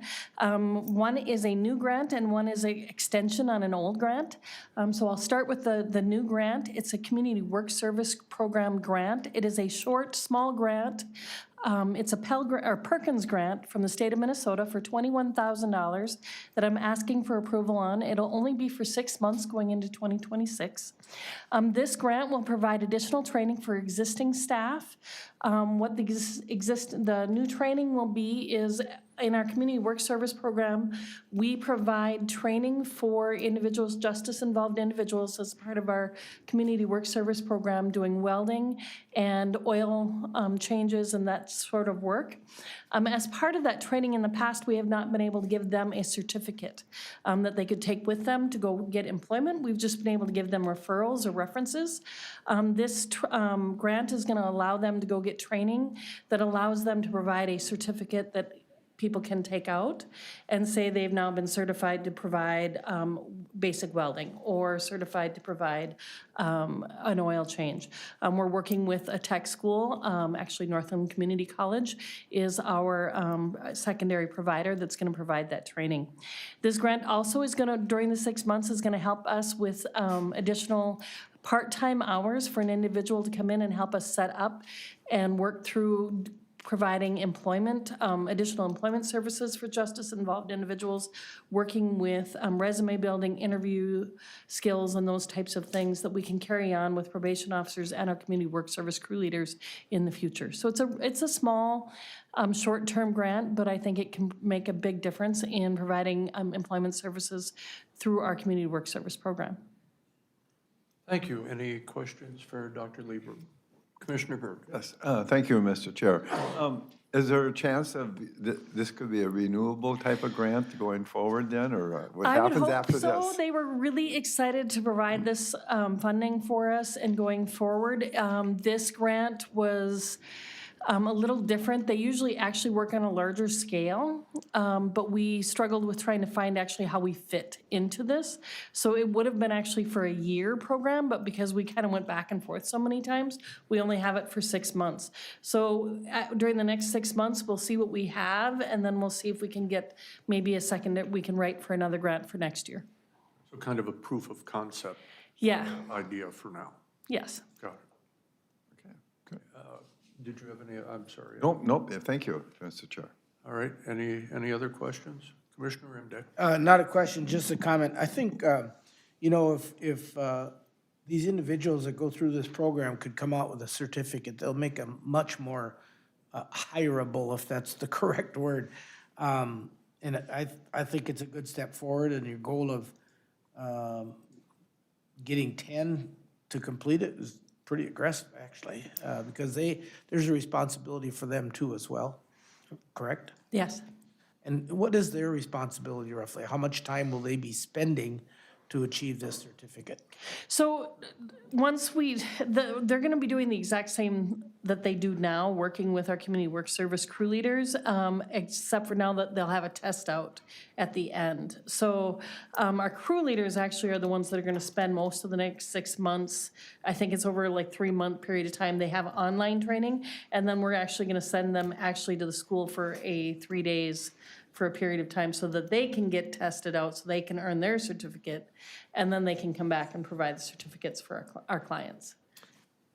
Yes. And these crew leaders will then document that they've been, you know, that they're being trained, and of course, the test is the ultimate test, if you will. Right. Yeah, okay, thank you. Yep, so they'll be certified so that they can give the certificates out. It's similar, the way it was explained to me, it's similar to what like welding teachers get. It's the program welding teachers do at the high school. Which I've never passed, just so you know. Thank you. Any other questions? All right. Is there a motion? I don't think there is. Let's get a motion and a second if we may. I would move on this contract. Thank you. Is there a second? I'll second that, Mr. Chair. Thank you. Any other discussion? Hearing none, all in favor of approval of the Community Corrections Work Service Grant, say aye. Aye. All opposed? Motion passes. Thank you. And Tammy Jo, you have A second. one more item. Yes, I do. Our Community Crime Prevention Grant is a grant that we've had for the last 2 years. This grant we have used for a number of things, including primarily used for staff, additional staff training in evidence-based practices over the last 2 years. We've also used it for a couple other things we were approved for with emergency housing, emergency transportation, and emergency food and different things for some of our justice-involved individuals. As part of this grant was supposed to end at the end of this year. Due to a variety of different reasons, we have a small carryover amount. One of those reasons was we had 2 staff, myself and another staff, were supposed to go to Virginia for an evidence-based practice training in October, but due to the federal government shutdown, that was canceled and postponed until February or March is hopefully when it'll be rescheduled. And so they have authorized for us to have an extension on this grant to carry those dollars over into the new year to continue to make sure we can spend those dollars down instead of sending them back. And just one other small story of some of the positive things we've been able to do with this grant. We had an individual, when we talk about emergency transportation and emergency housing, a lot of times we're talking about that here in our community where we have individuals that, because of our weather or different things, they don't have housing when they come out of jail, or they have to get someplace here. This summer, we actually had an individual that was, had to leave a treatment center in Duluth at 4 o'clock on a Friday, which is, I always say that's when we always have problems, right? In my world, it always happens to be 4 o'clock on a Friday. She had to leave treatment due to a medical reason and had no fault of her own. And of course, there was nothing, she was actually in the emergency room in Duluth. When we got the phone call, they were discharging her from the emergency room. Because of this grant, we were able to get her a hotel room safe for the night and then get her a bus ticket back to our community to where she was safe. And I would just tell you that the probation officer that was helping us make sure that she got to where she needed to be, picking her up at the emergency room and taking her to the taking her to the hotel, said she was just crying because this woman was so afraid after her medical event that she was going to be sitting on the streets in Duluth and have no way to get home. And so this grant really has made a difference for our clients, but also for our staff and having evidence-based practices training through lots of different ways. Very good. Any questions or a motion? My question, I have a little question here for clarity for me. It's just to accept the extension of this It is grant, just right? to accept the extension. That is all we need to do is, We're but they just do need. accepting your money, basically. or- Right, well, we're accepting that they're gonna give us an extension. We accepted their money 2 years Okay, ago. all right. But they do need that before December 31st, or we gotta give her their money back. Okay, well, I will make a motion then to accept this grant extension. Thank you. Is there a second? I'll second it. Thank you. Any further discussion? Hearing none, all in favor, say aye. Aye. All opposed? Motion passes. Thank you very Jill, much. thank you so much. I did. Yep. Yes, sorry, I should have mentioned that. All right, thank you. And next up is Mel Odens, our Public Works Director. Mel, we got some good news on the first item, apparently. I do, Mr. Chair. Mel Odens, Public Works Director, Kansas County. The first item is the bid award consideration for the 10x6 box extensions for the New London to Sibley Trail. This is the first phase. We worked with the DNR on this as we try to piece this thing together. And so the DNR, we worked out a co-op agreement with them that they gave us some federal trail money as long as some of their DNR state bonding money. So we put the plans together with a consultant. We all worked collaboratively. And bids were opened on December 9th. And we had 5 bidders, the low bidder being R&D Enterprises of Mankato, Minnesota, in the amount of $269,343.88, which is considerably lower than the engineer's estimate. So it's my recommendation to award the bid to R&D Enterprises out of Mankato for the amount stated. So move, Mr. Chair. Thank you. Is there a second? I'll second that. Motion by Commissioner Emdek, second by Commissioner Dwayne Anderson. Any discussion or questions? Commissioner, Again, not a question, but this is one step in a long journey to get this trail extension from Sibley State Park into the trail at New London.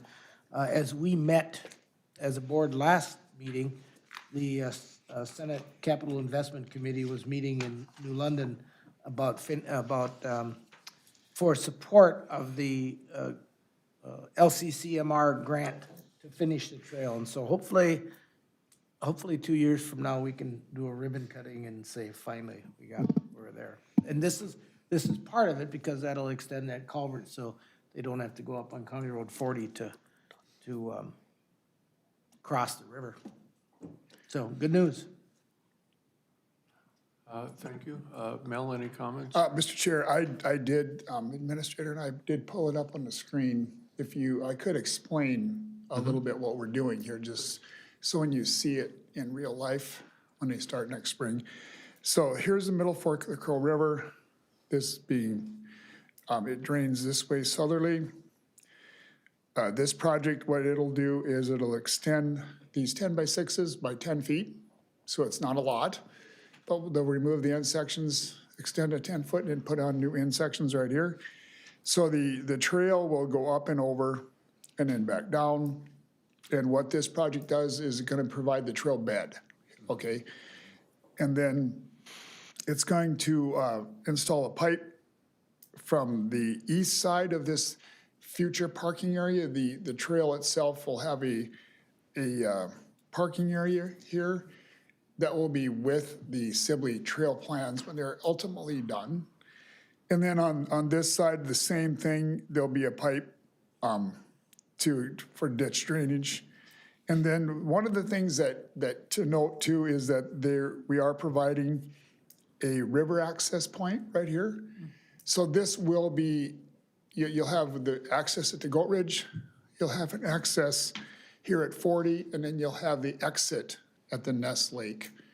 So you will be able to not, once you're in the river, not have to go for 3 hours. If you want to get out in an hour, you can just pop out. Or if you only want to go for 2 hours, you can jump in here and go to Ness Lake. You don't need to go, the whole way. We're trying to, if you recall, we made this as one of our river trails in our trail plan. So this is what the work's going to be. It's going to be on the south side of 40, extend these boxes, provide the riprap. There will be a railing on here as well, so you'll see that. And then this water point. So that's what you'll see happening next summer, which is in 2026. And then we'll see how the legislature does on bonding money, but hopefully in 2027, you would see the rest of the trail.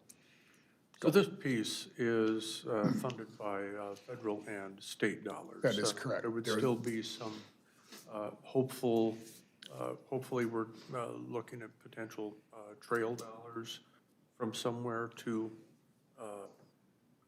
run the trail through. Yeah, that would, the DNR is spearheading that. Okay. We would not be. So- We did this just to expedite this project, and it's one of our bridges. And so we're not looking at levy dollars on this. Nope, nope, nope. Commissioner Emdek. Yeah, that's what the LCCMR money is for, nearly $4 million to complete, not including the culvert part. That money is provided by DNR for us to do the work, but to finish building the grade, and then it will include, as it's planned, a culvert under County Road 9, just south of the Prairie Woods grade school entrance, or just north of that. Okay. Any last comments or questions? We have a motion and a second, correct? Okay, thank you. We have a motion and a second to award the bid for the project stated. All those in favor say aye. Aye. All opposed? Motion passes. Thank you. And Mel, next item. Mr. Chair, members of the board, the next one is another one of the local option sales tax. It's a 3.5 mile piece of County Road 7 on the west part of the county, where we did, this is a regrading and graveling of the road, and we paved it with with this year's Central Specialties work. The project was let in April. It didn't get started until August of last year and completed in November. And then we always let it sit over the winter, and we finish up all the punch list items and have a final retainage of 1% that we keep until everything is complete. So it's my recommendation to accept the project and authorize final payment in the amount of $19,809.78 to R&G Construction on the Marshall. Thank you. You've heard the recommendation of staff. Is there a motion? Mr. Chair, I'll make a motion to make the final payment. Thank you. And a second? I'll second that, Mr. Chair. Commissioner Imdeck seconds. Discussion. Hearing none, all in favor say aye. Aye. All opposed? Motion passes. Mel, thank you.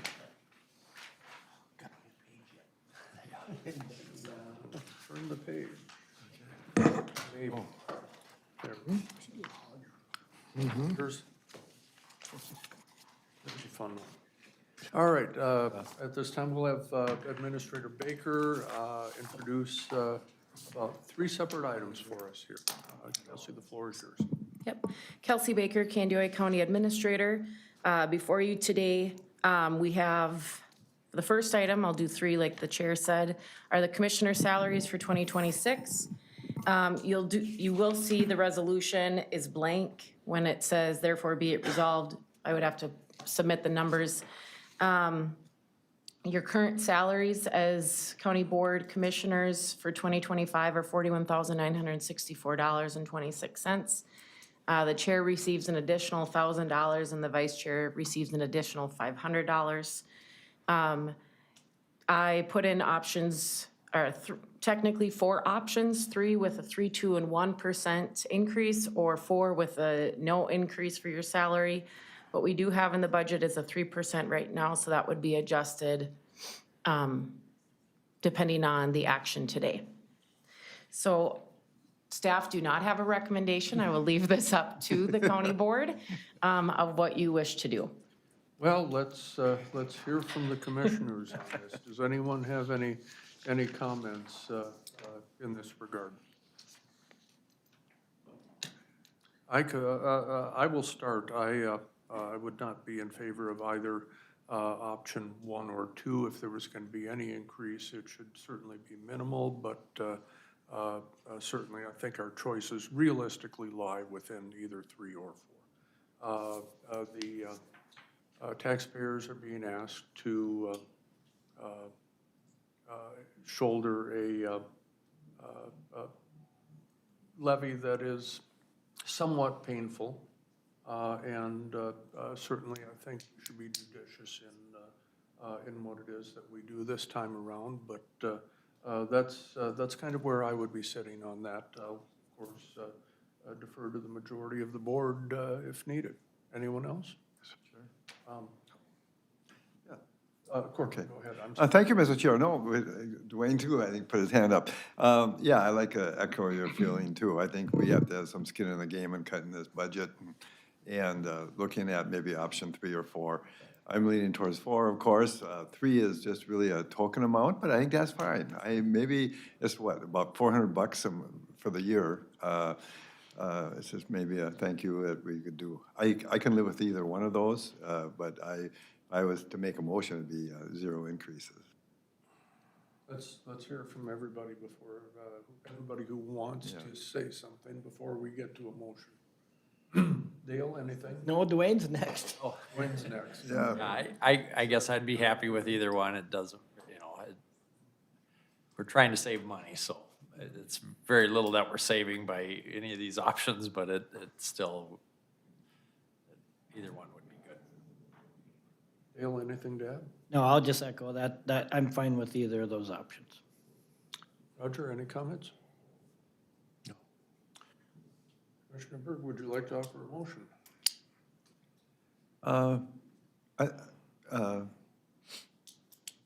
Yeah, I'll offer motion 4, no increase in salaries. I'll second that.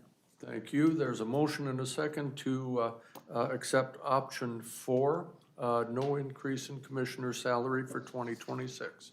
Discussion. Hearing none, all in favor say aye. Aye. All opposed, motion passes. Thank you. Kelsey, this is kind of an important one. Just a tiny. Sorry, so, today I would be asking for approval for the 2026 final budget and levy. Before you in your board packet today, I included option 1, which is our preliminary levy, which was at a 7.16. Option 2, the 6.23, and option 3, the 5.38. These were the latest options that came out during the budget work session during, that occurred on December 2nd. The reserve usage is listed at the bottom. The financial impact would be a levy increase for 2026. Staff recommendation would be for board to take action on the 5.38% levy for 2026. Thank you. You've heard the recommendation of staff. Pardon me. More coffee. Discussion while I go get some. Mr. Chair, I'd like to offer a motion. Please do. I would move the 6.23% levy increase.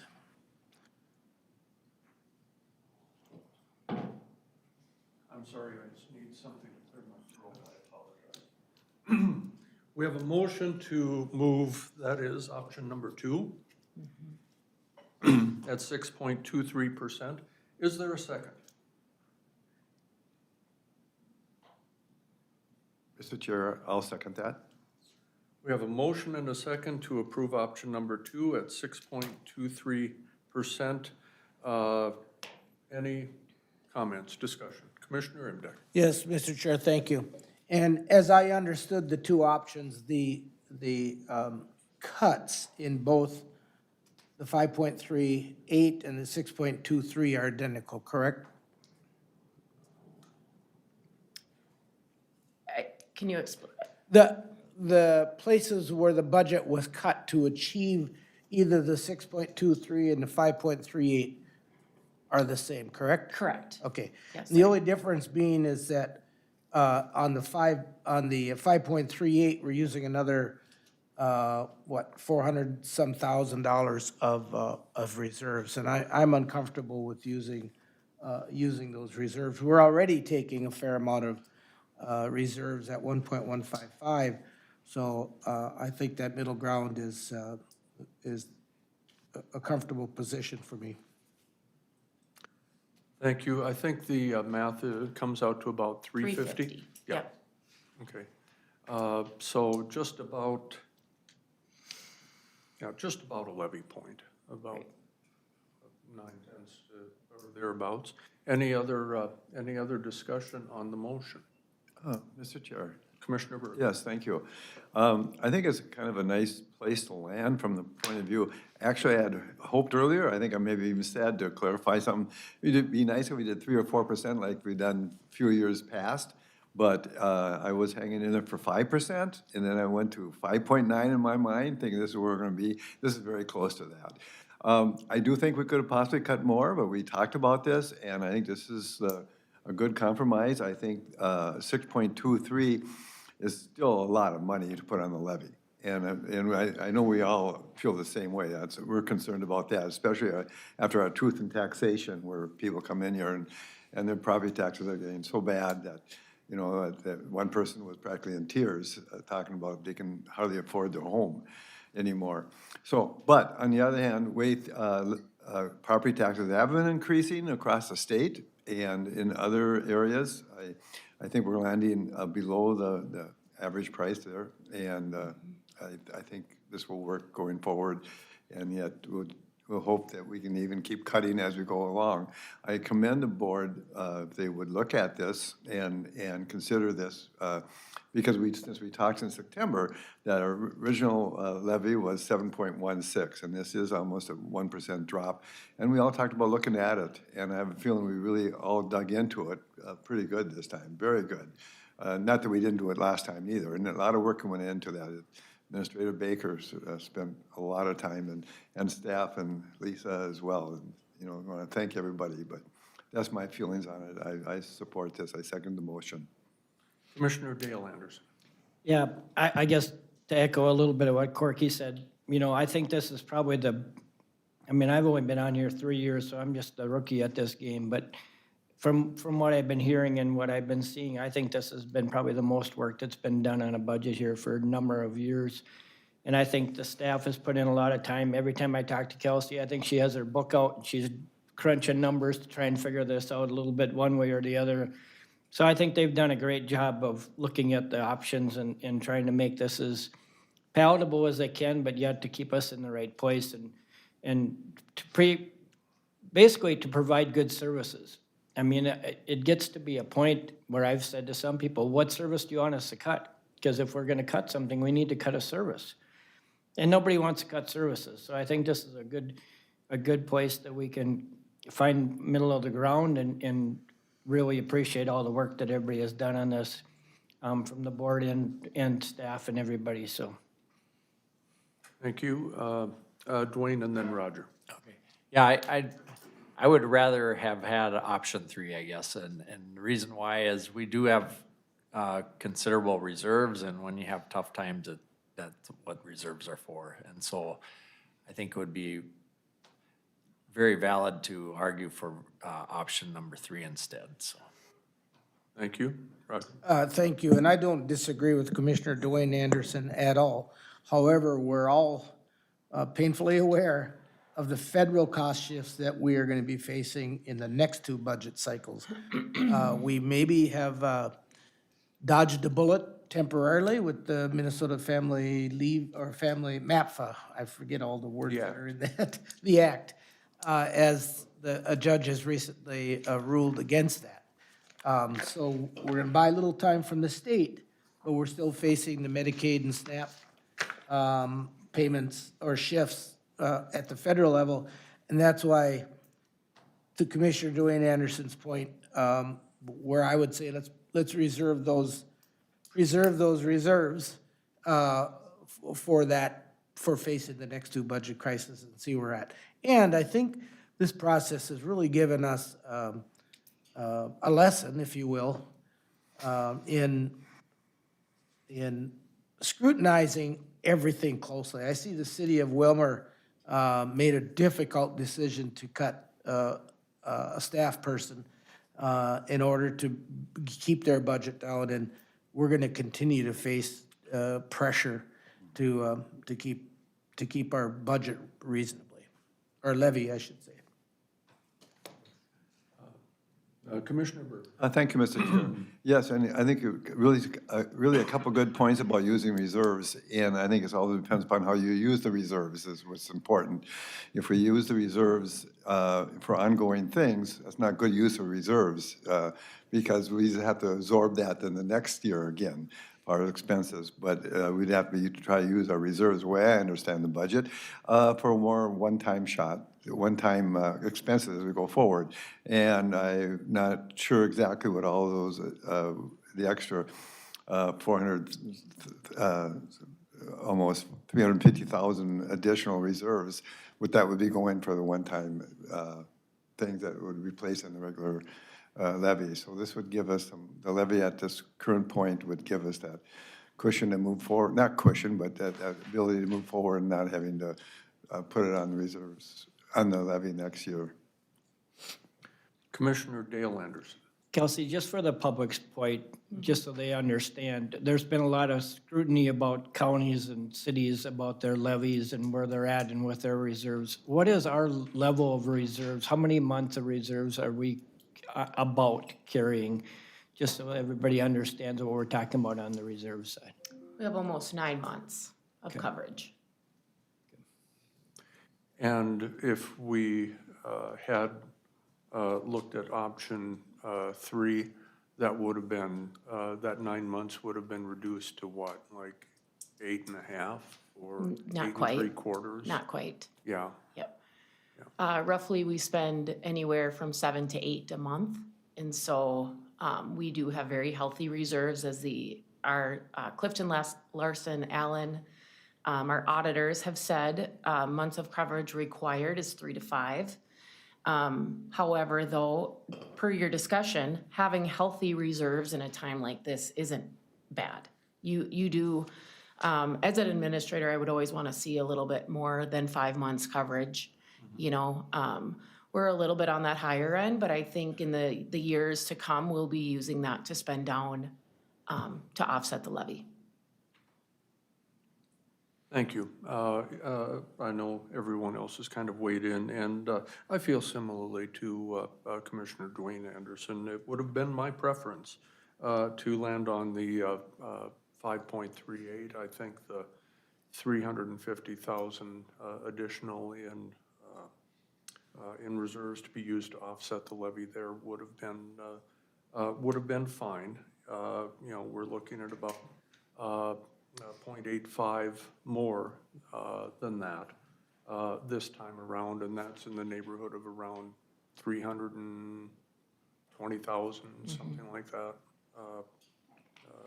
realistically at the end of the day. So I can live with either one of these. I am happy that we are able to have come down off of that preliminary that we certified at 7.16. I think that was clearly a win for everybody, and I will. We will have come up with something better. And to Roger's point, the challenges that we're going to be facing over the next biennium, next 2 to 3 years especially, are going to be difficult because we don't know what, I'll just say it's sort of madness, is going to be coming out of Washington or St. Paul. But we had discussions at the AMC board when we met a week ago on Sunday, and I think the watchword is nice but spice.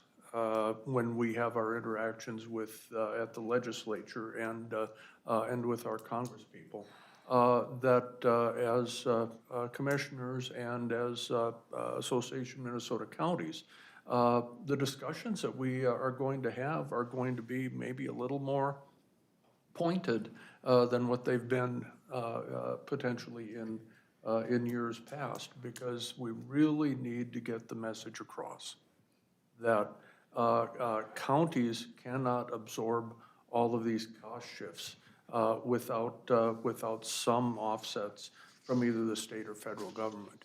And any indication that we should be able to do more with less is just not founded in reality.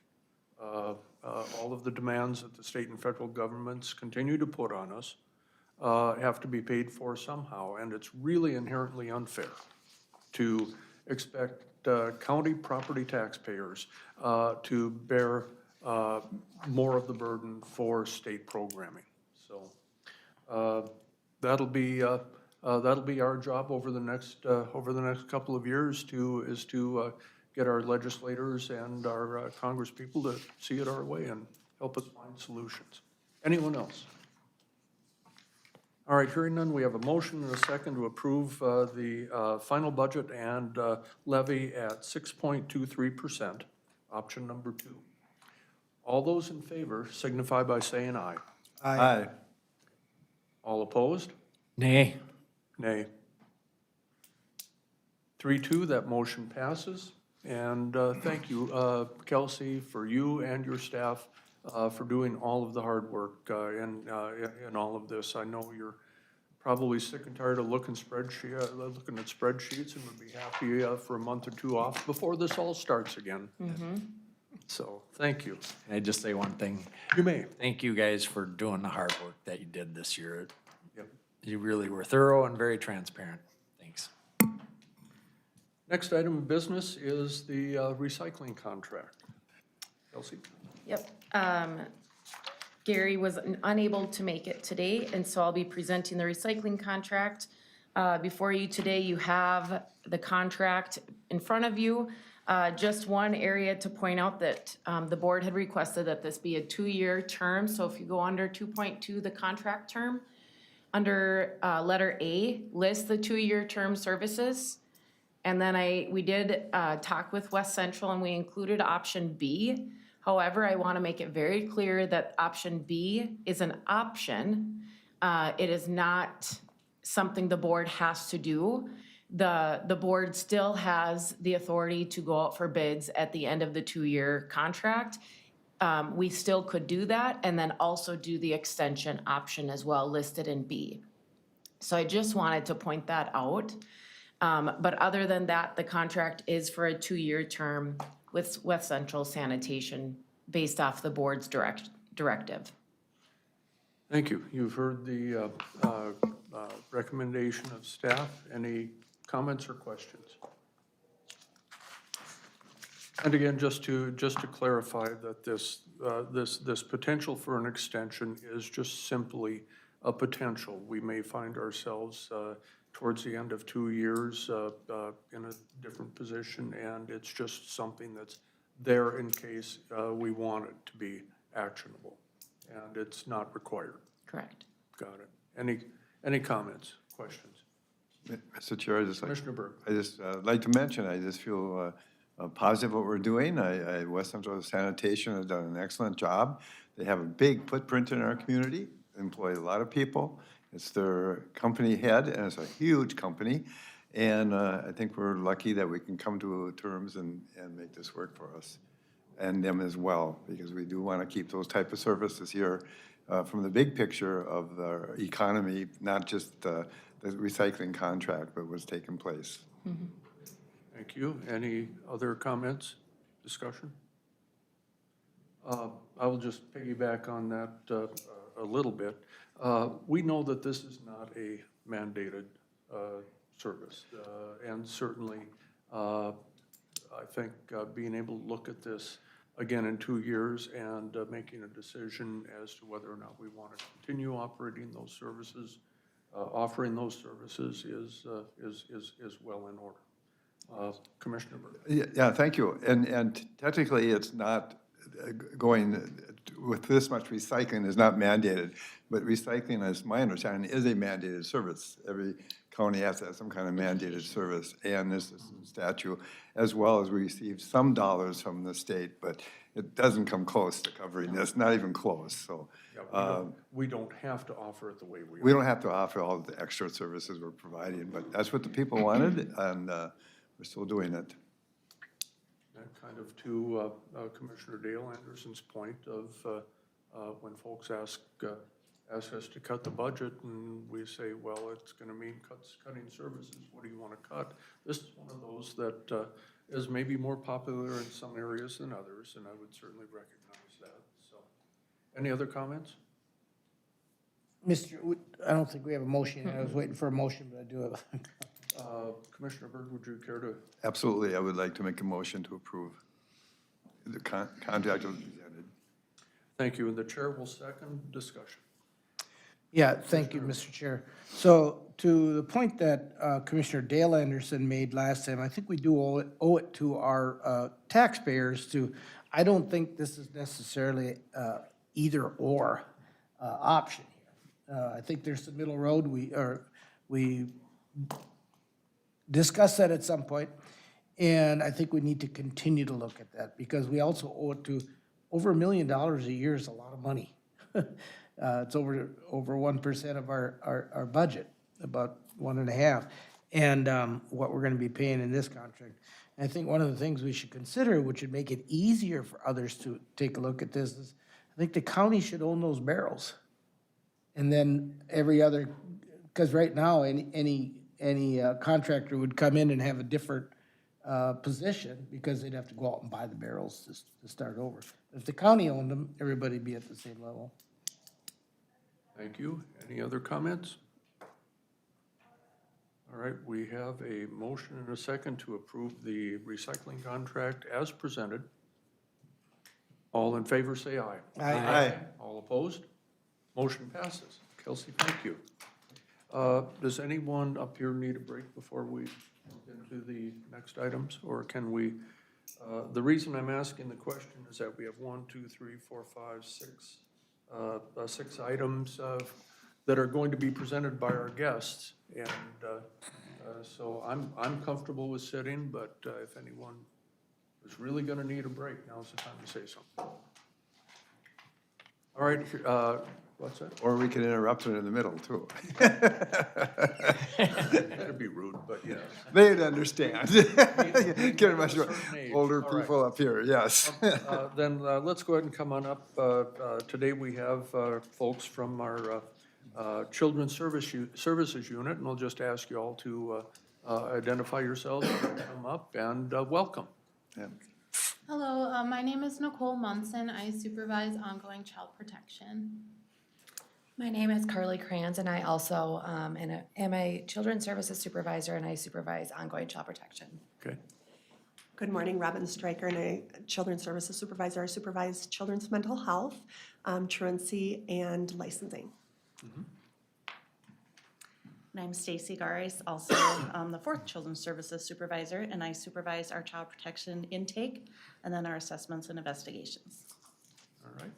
Well, welcome. Well, Thank you. go right ahead. So today we have a presentation with some updates with our children's services units and also an overview of our 2026 parenting skills contracts. As of the end of September of 2025, the agency has screened in 102 child protection investigations and 129 family assessments for a total of 231 together. The top allegation that has been screened in is neglect, so that could include supervision or lack of supervision of children, substance abuse related in regards to the caregivers, environmental hazards, and then basic needs not being met. The second most screened in report has been on physical abuse, and then third is sexual abuse. After the assessment is completed, we provide case management services to families that are referred for ongoing case management. So far in 2025, we've had an average of 78 child protection case management cases open each month, and also an average of 67 child welfare case management cases open each month. In case management, we provide a minimum of monthly home visits, referrals to services and resources, parenting skills referrals as needed, and we work on setting and achieving goals with families related to child safety and well-being of the family. For our children's mental health, we've had an average of 58 children's mental health cases open each month. Our children's mental health workers utilize in-home skills for anger management, parenting, social anxiety, sibling relationships, routines, schedules, and life management skills for the families. And they utilize intensive family-based services for helping with the parent-child connection, TBRI, which stands for Trust-Based Relational Intervention, accountability, parenting, sibling relationships, communication, help decrease anger, and identify feelings. In 2025, we've had 58 children in placement in Candy, Ojai County. With those children being in placement, the number one reason is due to parental substance abuse. The second reason is due to child reasons, followed by educational neglect, physical abuse, and other neglect. One of the main... May I interrupt for a second? Yes. What are, 36% of placements are due to child reasons. Can you expound on that a little bit? Yes, so that could be a child that's in placement due to their mental health, so they're receiving services in the placement to improve their mental health so they can return to the community. This could also mean our truant kids that are not going to school. We try all of the services to prevent placement, however, they do end up in placement, so that would also fall under child reasons. Thank you. Yes. So with our in-home services, our number one goal is to prevent out-of-home placement. We utilize those home-based services, intensive home-based services, and parenting skills as a way to help alleviate the child protection concerns that we are introduced to the family for. The resource helps kids remain in the home because the goal is to help those concerns before it would rise to the level of needing to remove the children from their home. In the cases that the children are in out-of-home placement because we're not able to work services or the services we're working aren't helping to alleviate the child protection concerns and the need for placement arises, we use in-home skills and parenting skills to help get those kids back as soon as possible. Our parenting skills workers are able to meet with the kids and the parents even while they are in out-of-home placement, and it helps speed up the process of getting them home so they can get the skills they need to be a safe parent for the kids. And I just want to say something here real quick. This had been an area of potential high costs for Candiota County, and still likely remains so. But it's what you're doing right now is driving down those costs that need to be supported by our taxpayers, correct? And Kelsey, do you want to expound on that a little bit? Well, I can, but they're all the ones that do the work. But yes, out-of-home placements is totally levy-driven. And, you know, I really think it's a philosophy of what the Human Services Department wants to pursue. Instead of terminating these rates, how do we work with the parents and the providers on getting them to be a B parent? Nobody, I mean, not everybody is an A parent every day. I don't have kids, I have nephews. I'm not always an A aunt, you know, with my nephews. And so we have to sometimes realize and put yourself in their shoes, and how do we get them to where they are a good parent? And I think the philosophy here has changed. And so that then drives down that out-of-home prevention cost. However, I always want to say with a caveat, you just don't know what's going to meet you in the office or at the door, or will meet them, or if it's a law enforcement agent going into a home, you just don't know what you will meet that day. And in a blink of a second, it can dramatically change with 5 or 6 kids, 3 kids, 4 kids, whatever it may be, that can drive up that out-of-home placement cost. But I would really commend the staff to lowering the out-of-home placement and really changing their philosophy on how we do our work and how that can impact our communities in a different way, and how we work with our providers in a different way and bring these services within these homes and communities. And so I really applaud the staff. This is not easy work. You guys do really hard work every day. A lot of our staff do, but this is very commendable to lower the out-of-home placement costs. In the last 2 years, it's a lot of work, and you guys have done a really good job on that. Thank you. Yep, thank you for that. And Commissioner Berg? Thank you, Mr. Chair. Yeah, can you share a little bit more what's all involved in child protection in a sense? There's, you know, on-call, any time of the day, I'm assuming, and generally speaking, any idea what the average case load size is? And I just say that really carefully. I understand sometimes 3 cases can be too many cases, you know, and it depends upon what the case or situation is, but just share a little bit more details. The public might be interested. Yeah, so we do have an on-call worker that is on call every single day, including weekends, holidays. Our staff, social workers, volunteer for on-call, and they're signed up for a week at a time. As supervisors, we are also on call to help field calls coming in regards to what to do next for the social workers. So when a call comes in, it starts with the intake. If it meets for our screening guidelines, it gets screened in for either a family assessment or an investigation. The assessment or investigation worker then makes contact with the family. They investigate the report and what's going on, what the family needs are, and really if there's a need for protective services moving forward, if an ongoing case manager would be needed for the family. Assessments and investigations are open for approximately 45 days, and then at the end of the 45 days, they determine whether or not ongoing child protection case management is needed. At that time, if it's needed, we assign a caseworker to that family. The assessment worker and the ongoing worker meet to kind of discuss what's going on, discuss what the concerns are, And then after that initial meeting between the two workers, they schedule to be introduced to the family. With case management, we are open until the safety concerns are no longer an issue. So we could be open anywhere from 3 months to a year, sometimes longer. If it's a child protection case management case that's a placement, children are only able to be out of the home for 365 days, and then permanency needs to be established, whether that's them being returned to the parent or a secondary plan being achieved, such as maybe a transfer of custody to the non-custodial parent, or adoption from a relative, or a transfer of custody to another relative. Our ongoing case managers sit at currently about, I'd say, 6 to 8 cases each. That'll fluctuate due to us having currently 3 maternity leaves. So it really just depends on how many reports are coming in.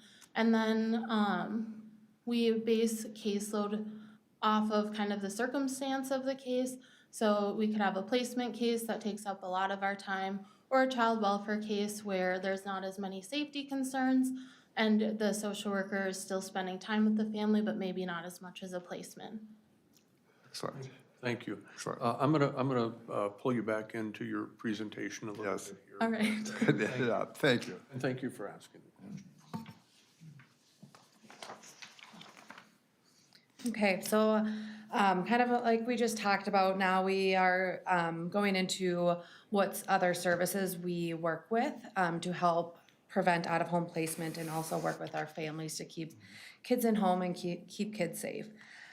So we have 2 contracts actually with Woodland Centers. One is our home-based services. And that home-based services worker, we will make a referral to them, and they are a mental health professional.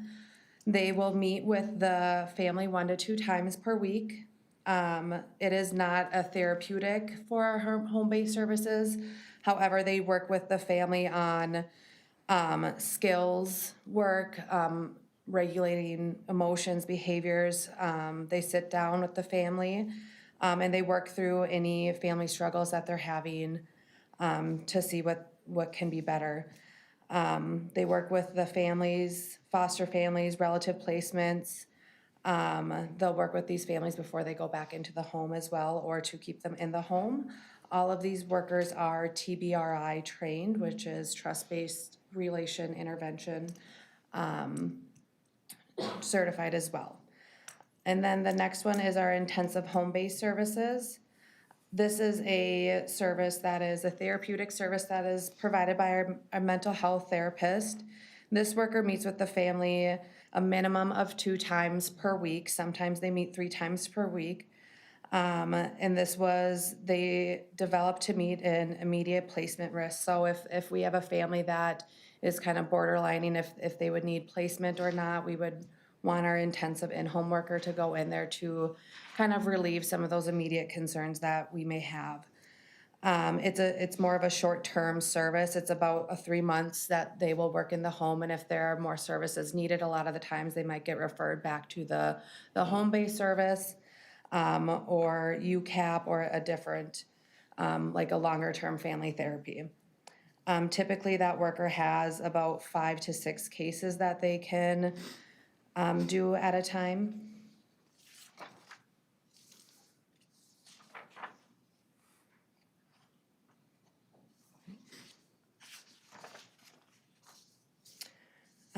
And then the next one is the intensive home-based services. So this one is a newer one that we are looking to expand with Greater Minnesota.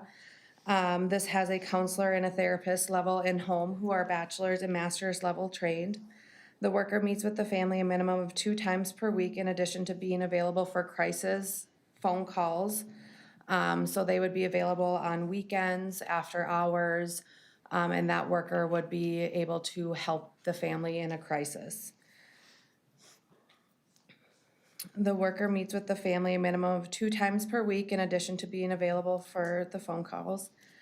Services are provided for at-risk youth and their families in the home and community.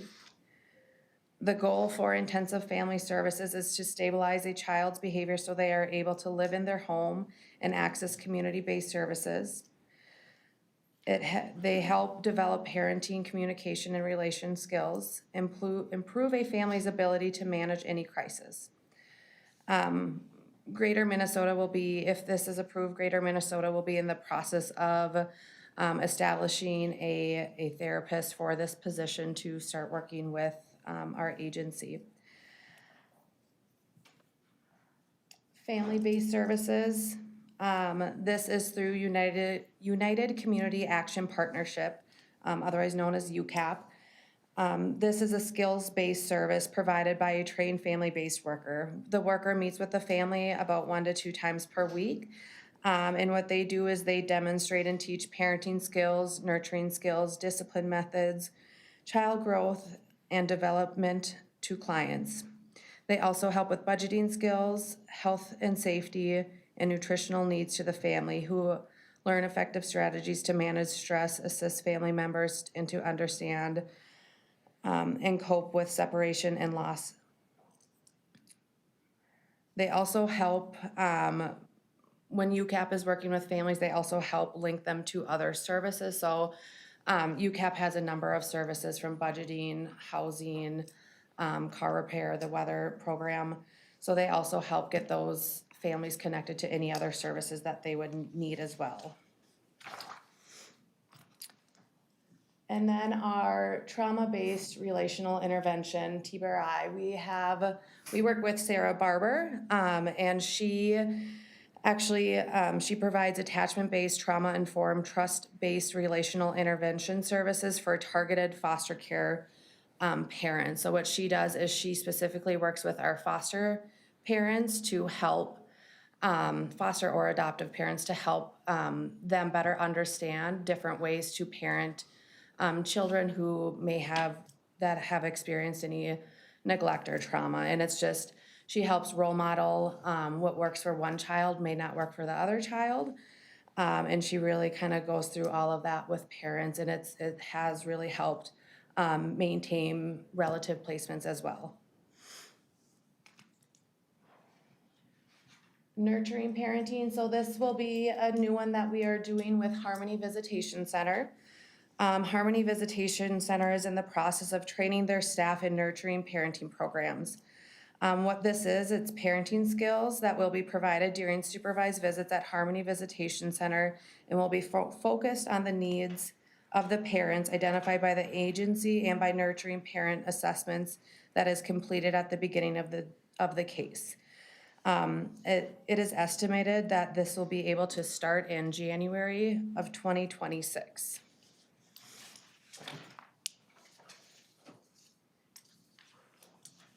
That is all we have. All right. Besides Robert. So along with all of this, then, there are a number of contracts here that you're bringing forward to us. Let's dive into those, and if there are any other questions, we'll briefly catch them at the end. Please continue. So I have the packet of contacts that reflects all of what you just heard about. So I will read each one individually and request approval for those. So the first that I have before you is the in-home family-based skills services with Woodland Centers. And in the past years, the in-home family-based and intensive family-based services were combined into one contract. We have separated these into 2 separate contracts. And this is to continue providing high-quality services to families. The in-home family-based skills will now be issued as a separate contract, so the total payment will not exceed $85,000, and services will be paid based on actual hours billed by Woodland Centers. And they will be billing that at the $270 per hour rate, which is the CCBHC rate. And so with that, staff recommendation is to move forward and approve this contract as presented. Thank you. Are there any questions or comments or a motion? Mr. Chair, I so move the motion as presented. Thank you. I'll second that. Motion by Berg, second by MDEC. Any discussion? Hearing none, all in favor say aye. Aye. All opposed? Motion passes. Please continue. The next contract is for Woodland Center's Intensive Family-Based Services contract. Again, this is the two that were separated into one contract each. And this is to continue that high-quality services to the family with that intensive family-based services. This will be a total payment that will not exceed $158,669. And Woodland Centers will credit Candioi County Health and Human Services on a monthly basis for any third-party or CTSS payments collected on behalf of the intensive family-based provider. So with that, staff recommendation is to move forward and approve this contract as well. Thank you. You've heard the recommendation. Is there a motion? Mr. Chair, I will also entertain a motion to approve that contract as presented. Commissioner Berg moves. The chair will second. Discussion? Just one Commissioner question. Imdeck. On the previous contract, there was a per hour amount, and then it was not to exceed. This one, I don't see the per hour amount. Is that intentional, or is? Yeah, that is intentional, and that is the difference in the two contracts. With the in-home family skills, we went to an hourly rate versus a contracted rate for the intensive. Does the contract spell out the number of minimum number of hours that they would be applying to the contract and the services? Yes, they supply a 0.8 staff for this service through Woodland Centers. Thank you. Thank you.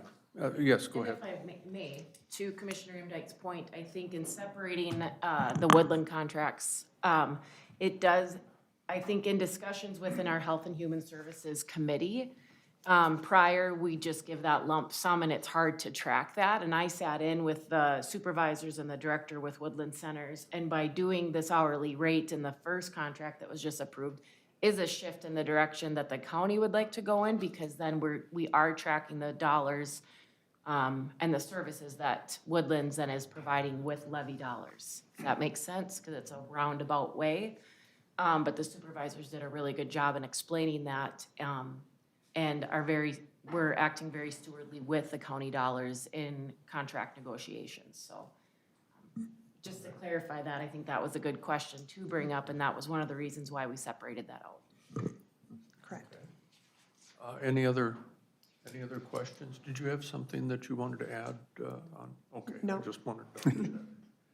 All right, we have a motion and a second on the recommendation of staff to approve the contract. All in favor, say aye. Aye. Aye. All opposed? Motion passes. Go ahead. All right, so the next contract I have is for the Greater Minnesota Family Services Intensive In-Home Family Services Contract. So this would be a brand-new contract for 2026 that we want to look at contracting with Greater Minnesota for. It is intense. It's virtually very similar to the intensive family-based services contract that we have with Woodland Centers already. We are just adding another provider to provide those same services. With Greater Minnesota, they have a little bit different of the financial piece of it. The primary funding model is a MAPMAP reimbursement. And so they will always bill through that first at a rate of $74.04 per hour for a counselor level and $104.60 per level for a licensure candidate or that licensed therapist. And so this would not exceed $30,000. And we would not be getting billed until they have a staff hired for it. Once they hire a staff to provide this service, then they would be charging us $1,666.66 per month, or a total of $20,000 per year that we would get billed, and then they would bill out the insurance piece. And then we would cover what insurance wouldn't cover, or if there are non-insured or underinsured clients. Now, we do plan on using what we have left of our Prime West TBRI grant funds for that initial part of, I think we have until through August 30th to spend our Prime West grant. And so we plan on using the rest of those funds to cover this part of the grant. And then beyond that, we would not exceed $50,000. You just answered the question I was going to ask. Thank you very much. So You must staff, have ESPN. so staff recommendation is to move forward and approve this contract as well. Thank you. You've heard the recommendation of staff. Is there a motion? Mr. Chair, I so move. Thank you. Is there a second? I'll second that. Thank you. Commissioners Dale and Dwayne Anderson, motion and second discussion. All right, hearing none, all in favor say aye. Aye. All opposed, motion passes. All right, our next contract is for the United Community Action Agency Family-Based Services Contract. So this unit cost is providing services to reimbursable clients at a rate of $58.97 per hour. UCAP also charges us $35 an hour for interpreting services, and the total amount of this contract would not exceed $210,000. So our recommendation is to move forward and approve this contract. Thank you. So move, Mr. Chair. Commissioner Imdeck moves. Is there a second? I'll second that. Commissioner Dwayne Anderson seconds. Discussion. Hearing none, all in favor say aye. Aye. All opposed, motion passes. All right, and our last contract is for the 2026 Safe Avenues Harmony Visitation Center contract. With this purchase of services contract, they are getting a proposed 2% increase from the fiscal year 2025. So that amount would total $53,360. Our recommendation is to move forward and approve this contract. Thank you. You've heard the recommendation. The chair will so move. Is there a second? I'll second that, Mr. Chair. Commissioner Berg seconds. Any discussion?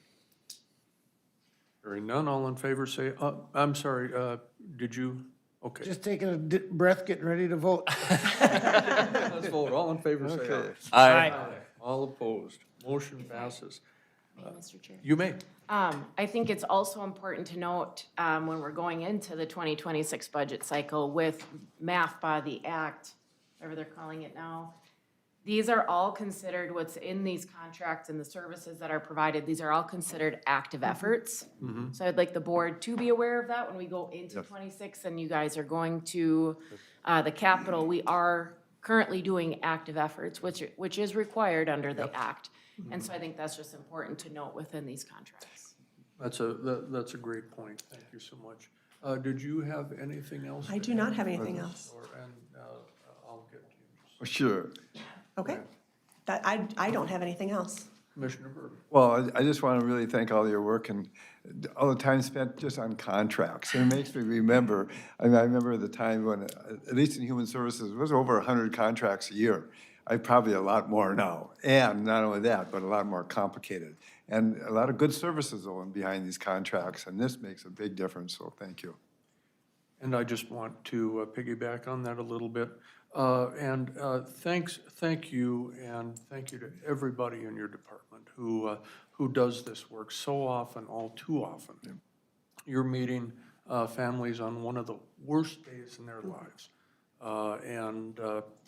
This is where the rubber hits the road and where these services are so important. And if we're spending levy dollars on services like this to help keep families together and keep them whole and especially keep the kids safe, I can think of no higher use of our tax levy for that. So thank you so much for everything that you do. All right. Okay, thank you so much. We are, I'm going to check in. Anyone still need a break? Sure. 5 minutes. We will take, thank you.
All right, we're good? Yes.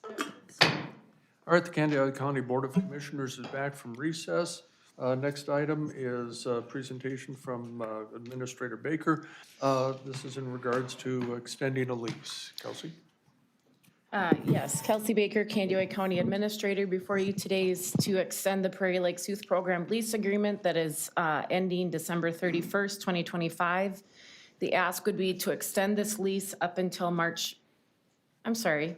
I was thinking I did March 31, but I did just a couple weeks into March, a little bit more than 2 months. So it would be an extended through March 13th, 2026.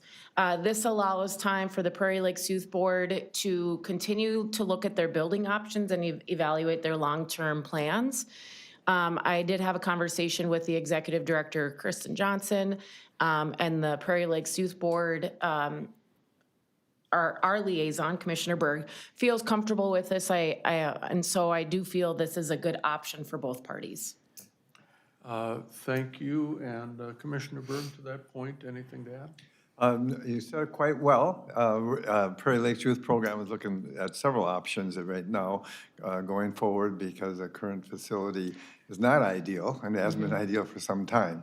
And we're also looking at Midwest and possibility of leasing from there is a different building and see what we can do. So we're exploring that, and we've had tours of that, and we'll be having a discussion tomorrow morning on that as well. So looking forward to that. It's a kind of a good option we might have. Thank you. And so to that end, would there be a motion? Mr. Chair, I so move to support the extension. Thank you. Is there a second? I'll second it. Commissioner Dale Anderson seconds. Thank you. Any discussion? Seems completely reasonable, so thank you for that. All in favor of extending the lease with Prairie Lakes Youth Program, say aye. Aye. All opposed? Motion passes. Thank you. Next item. This next one, my apologies, I could have just put informational, is the review and discuss the 2026 committee listings. These are something the board will do at the first meeting on January 6th, the organizational meeting. However, it's always good just administratively, if you have any changes, to get those to me prior. It would be prior to December 30th, I'll be sending out the board packet for the January 6th meeting. And then you can note in there, in conversations with Gary Gear in regards to AIS, we are proposing to go away from the AIS committee. We would still do the AIS work as the board approved today for the 2026 plan. We would just go away from that committee. So that's already listed in your attachment today, but if you do have any changes, we don't have to go into detail now. That will be for the board, the first board meeting in January. But if you do have any questions or comments or changes already, I can get that so that we have the most current document uploaded for the January 6th meeting. But that's all I have for that. So if there are known meeting dates, times, things like that. Correct. And also if any commissioners are looking for relief, shall we say, from a particular committee assignment, maybe want to make that known and/or scout around and see if we can find somebody to help you out with that. Commissioner Emdek. I just noticed there was one, I think incorrect note on the extension. I think it's myself and not Corky that is on Yeah, the it's the extension committee. two of you. All right. So everybody's clear on the assignment? All right, outstanding. Please, Corky. Nope, I said okay. Okay. Then please continue. Just, We're back on time. yeah. The space study discussion, we have invited Ellers here today, so I will invite Todd Hagan up here to present. Basically, we had a building committee work session with the full board and the building committee staff that went through Woold's recommendation and also went over some of the financial options. Basically, today, the ask of Todd is to come back up and present those financial options to give the board another listening session, so to speak. No decisions are being asked of the board today. This is purely discussion to look at the options that we do have. And at the end of the day, to be transparent with the public. So Wold's recommendations and the financial options are in the board packet. So if anybody does have any questions, so please contact me. But I will now hand it over to Todd so he can explain some of the financial options. Good morning and welcome. Yeah, great. Thank you, Kelsey. Board Chair, Commissioners, Todd Hagan from Ellers and Associates out of beautiful downtown Minneapolis. Thanks for the nice weather today. Easy getting out here for sure. Bruce Kimmel couldn't make it this morning, so I'm here for you. We tag team at Ellers, so hopefully I can answer your questions. And I do want to just go through, like Kelsey had talked about, sort of just a summary of what we talked about at those workshops of sort of how to finance the Justice Center and the HHS addition. So just to kind of go back to the beginning, we take the numbers from the architect, the project manager to kind of get an idea, right, of the estimated cost of each part of the project. Again, we had talked about, we used $53 million for the Justice Center and $14 million for the HHS expansion, so $67 million, excuse me, for the total project cost. These prices will probably increase as time goes by. I know each of these is going to start at different times, possibly, and it's not going to be tomorrow, right? So we expect probably those costs to go up a little bit. So we did kind of put those together in one bond issue. We bundled it. You've heard that before. So we've got one bond issue with cost of issuance at a little under $70 million. We just modeled a 25-year bond issue. We can legally go out 30 years under Minnesota state law, so we kind of kept it under 30 years, but we can certainly go to a maximum term of that if we'd like. We did show you folks, before I get to that, we would use your underlying credit rating, right? You have a AA here at Candy-Ojai County. This also qualifies for a state of Minnesota guarantee. We call that the Credit Enhancement Program, which would kick that up to a AAA credit rating. Not a real AAA credit rating, underline as if you had one yourself, but more of a kind of an insurance kind of AAA. So it's probably maybe one notch below a AAA, but that gives us lower interest rates then, right? So the higher the bond rating, the lower the interest rate will be. Mr. Chair, were we at AAA once before, though? Weren't we AAA or no? I'd have to look at that and see. So it kind of depends sort of what the methodology is for the credit rating agencies. They change their criteria every once in a while. They just did it a year or so ago. So some ratings go up, some ratings go down, some ratings stay the same. But so there's surveillance ratings if you haven't issued a bond in a while, and then when we issue bonds, we do go in for a credit rating, both underlying, which is your own, and then that state credit enhanced rating. So we also looked at if there was any strategies to what we call wrap this debt around existing bonds that might be dropping off. School districts do that a lot. If there is if there's debt out there to do that within a reasonable period of time, we try to do that. So you do have a 2016A bond that will be dropping off somewhere around 2030 or so. So what we do is we kind of put the existing debt in there and then combine it with this debt. And so we sort of try to keep the resultant levy the same, right? But we would probably, what we do is we'd sort of inch this one along, and then after that 2016 bond drops off after 2030 or so, then we're kind of back where we would have been at the beginning. So we're trying not to have it spike up, I guess is what I'm trying to say, at the first few years of the debt service. So the 2016 bond kind of helps us along that way. Yep. Mr. Chair, that 2016 bond, was that the jail then, right? Or what are you talking? I think it might have been. I'm not sure what the name of it was, but yep. And so there's only like 4 years left on that, so. Okay, so that's the bond issue, and so we know just estimates of what the annual property tax levy would be on that of around $4.1, $4.2 million.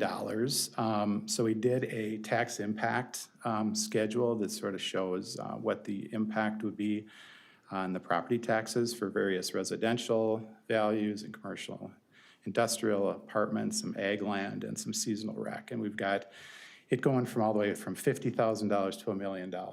I think you've got that maybe in your packets of sort of what that would look like. At around a 4.8% tax rate increase, if you look dollar for dollar, it could be a 10% increase from where folks were now and what they would be when this debt gets on. So Can you repeat that again? Yep, 4.862% tax rate increase. Yeah, okay. Yep. So we're trying to find ways then to lower that if we could, right? Aside from lowering the project down and extending the debt out over to go to 30 years. We did look at local option sales tax as an option, to add that onto your transportation tax. It's already there at a half a cent, half 50 cents on the buck, 0.5%. And so we did look at that. That is collecting around $4.2 million a year at the half. So that would pretty much take care of this debt service if we add another half cent sales tax on to get that up to 1%. So that's something to think about, or you could just add a 0.25% and that get you halfway there, right? So that's an idea we had as well. So there is, so if we would do that, we'd have a couple different bonds we could look at issuing. They're both going to be general obligation bonds, full faith and credit, backing of the county. One would be a capital improvement plan bond. You've issued those before. Gets us to the same place. Interest rates are the same, and/or that with a combination of a general obligation county sales tax revenue bond, right? Because we'd be able to, if we're going for legislation, we'd be able to issue bonds off of that special legislation too. So so a combination of those two, and there's plenty of room if we don't go the sales tax route that in the capital improvement plan law, right? There's annual limitations of or how high we can go with the tax levy. And we'd be just fine that way too. So we could go it alone without sales tax, or we could do a combination of the two, or go full in with a sales tax revenue bond, right? Interest rates would be the same, would still be credit enhanced, right? Guaranteed by the state of Minnesota. So nothing any different there. It's just kind of academic exercise over here at Ellers, right? That we would kind of try to mix and match that as much as we could. Is it okay to interrupt you and ask questions? Yeah, and then if I could. Or would you want to go through it first? Yeah, I don't let me want to keep getting you off track. Yeah, if I could, just one more point from the Sure. workshop too. We had talked about if there's any tax increment financing districts that would be dropping off, in the county too. We talked about that as well. And last night, stayed up a little late and just kind of took a look at what opportunities might be out there too, because as a tax increment district drops off or gets decertified, that new tax capacity that's there is sort of unfrozen now, right? And then now it can be in our budgets, right? It can be in the school, the county, and the city budgets. So looked them up last night. Looks like New London's got a few, Raymond's got a few, Spicer's got a few, Wilmer's got a few out there, maybe 17 total. This bond would go out to 2050 something. Yes, 50 something. I know we'll all be here, at that time. But it looks to me like, not doing a deep dive into all of these districts, that they all will decertify or go away within the term of the bond. So that's, we could do a kind of an analysis on that too. So as we move forward with the bond issue, there would be a property tax initially, maybe offset or completely eliminated with new sales tax revenue. But as that bond sort of matures, right, every year after year after year, that property tax would be different, right? The impact would be different in Candy, Ohio County, because you would have some of these tax increment districts dropping off, and then who knows what all our budgets are every year to year to year, right? So there's a possibility that as well. So they're out there.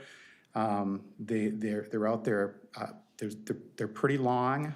Most of them are redevelopment and housing districts that could theoretically go out 26 years, but a lot of times a city will decertify them earlier once the deal is done, so to speak, right? So they could also be decertified earlier than this. But if they go out for the full term, all 17 of those will be done within the term of the bond issue at different times.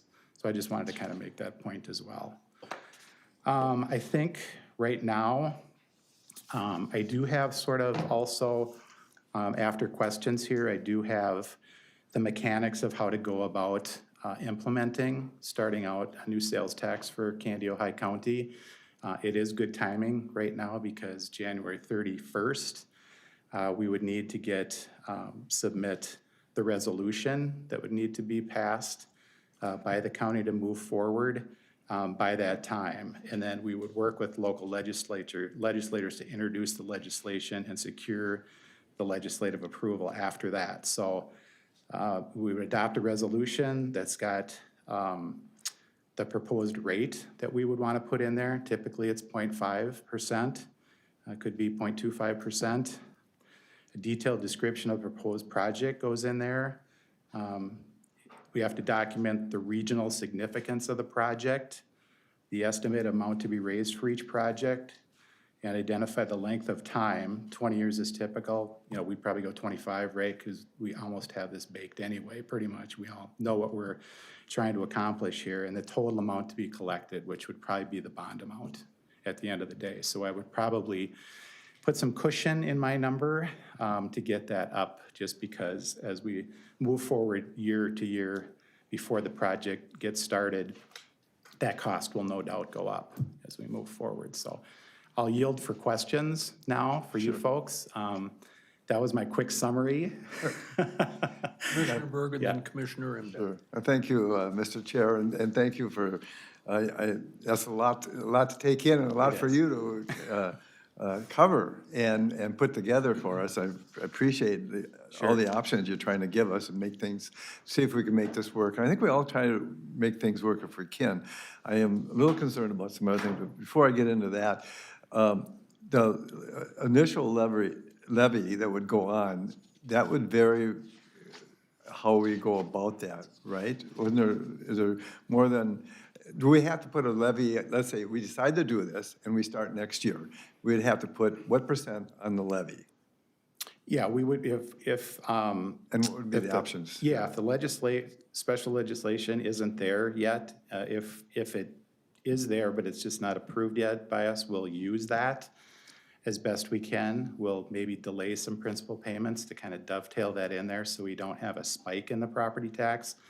So it looks like, just with my math here, right now preliminarily, it's the 4.1 to 4.2 million would be the new levy that would go on, which would be much lower than the 4.5 or 4.6 that's needed. Remember, we're gonna wrap that levy around that 2016 bond. So what we are already lowering that levy in the first 4 years or so to accommodate that. And then when that drops off, which is $400,000 to $450,000, that's already been on, right, the tax rolls. So we're gonna use that then to effectively increase the levy we still need to pay the bonds off. So we would do that. If we're not ready, if the legislation's not ready, or we decide to delay it a year or so or whatever, there is precedence out there of other municipalities that have gone in afterwards to help bring down the existing levy. So I don't think all is not lost, right? It might be a little heavier lift afterwards, but I'm sure we can argue our point, pretty well, that our levies, might be a little bit too high or something. And we should have probably a pretty good argument at the legislature to have them pass that after the fact. So, yeah, I need, if I may follow up. Yeah. Yeah, to clarify then, the levy that we would, going forward with this, I'm thinking whatever we do, we have to explain this to the public. And it's- Right. Yeah, and there's a lot of little pieces to this whole thing. But initially, then, we're talking about a levy in the 4% range to start with, that we'd have to put on there. But that would stay on there, right? I mean, you just can't lower the levy going forward, right? So we would, You can you lower, can you go. can lower it. Okay, so so then the extra sales tax dollars and other things that we talked about dropping off and so forth would help to come in and lower that as we move on. So Exactly. in the 4% range, we had middle to upper 4% range, way I looked. Would not necessarily be something that's just on a levy and we forget about, and we move on to additional levy costs per se, or having to help supplement as we go. Because that seems like a bookkeeper's nightmare. trying It's to all part of keep- the workings of the county. Yep, it's all Yeah, this wow. levy and your levy for everything else is all part of the budgets, the annual budgets every year. And so, once it's on, every year, we do our best when we budget to keep it manageable, right? So it's all Yeah. part of the, even though it's a separate pot, it's all kind of part of the same. Commissioner? Thank you, and before I go to my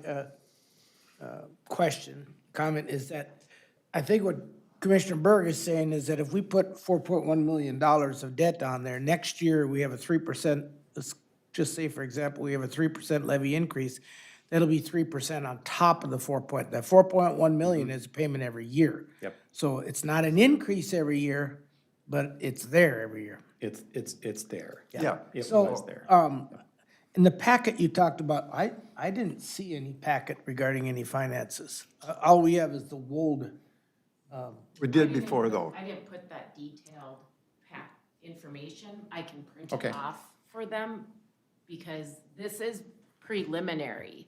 It is very preliminary. This is and it's- extremely preliminary. Yep. We are paying the bill without building the house. Do you know what I mean? So I think I didn't, in preparation, you've already seen that, those copies of it. But Exactly. he was going to make some modifications. For example, the highest priced home on the list was 300,000. We were gonna go up quite We substantially. went up to $1 million. Yeah. Yep, Okay. yep. And I can print those copies for you now. If you look at the tax impact, if you hit the tax impact part underneath the presentation, Roger, that gives you that dollar amount up to $1 million house. So, thank you. So my question for you is, $4.1 million would be what we'd be, our annual payment would be, right? Right. Okay, so that would have to go, if we didn't have any alternative ways of paying for that, that would all have to go on the levy, Correct. which is around 9% of what our levy is every year. And then, the interest rates, have they come down some? Just last week, there was a drop from the Fed. Is that reflected in your numbers, current numbers, or did you not have time to update that? According to my savings account, it did. Yes, thank you very much.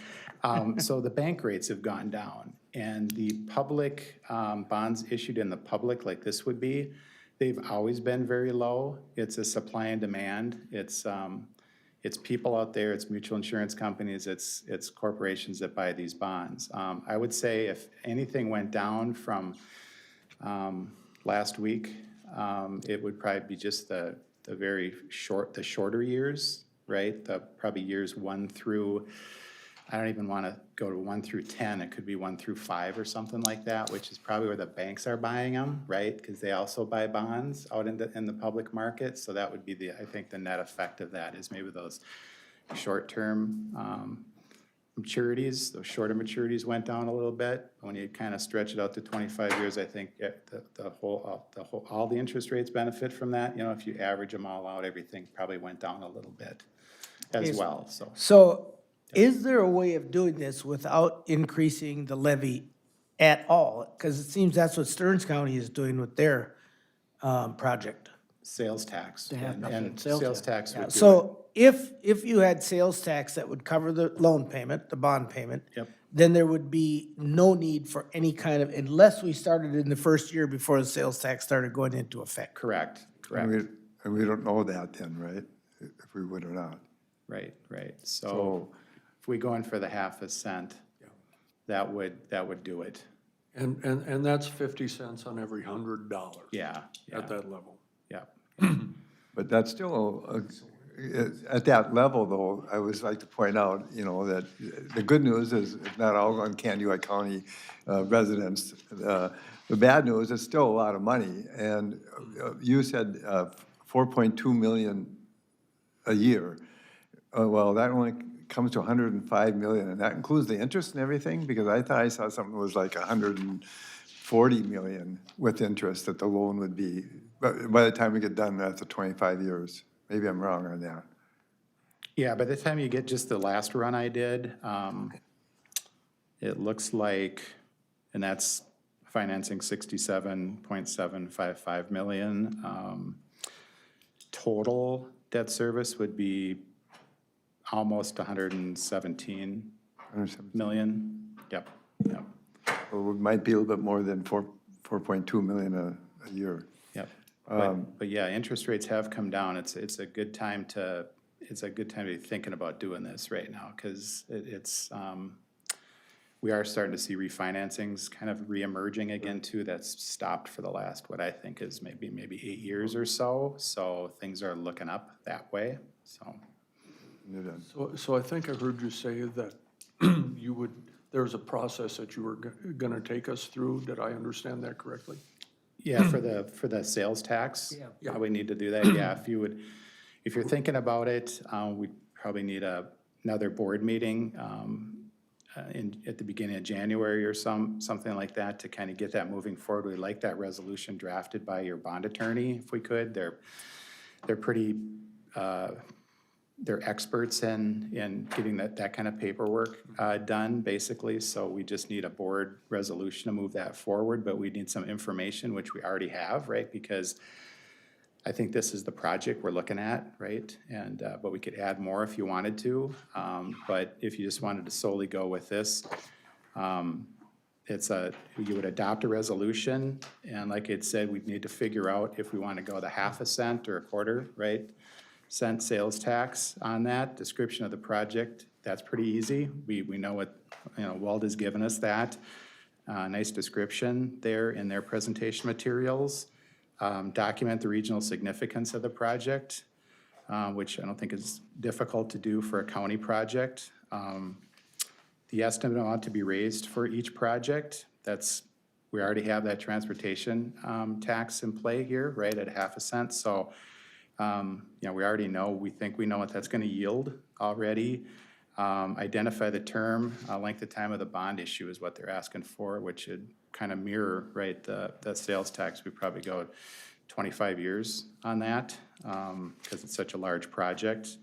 20 years is typical on a smaller project, but 25 on this would probably be fine. And the total amount to be collected, we pretty much know what that's going to be. So and then we submit that resolution and the background documents to the state tax committees.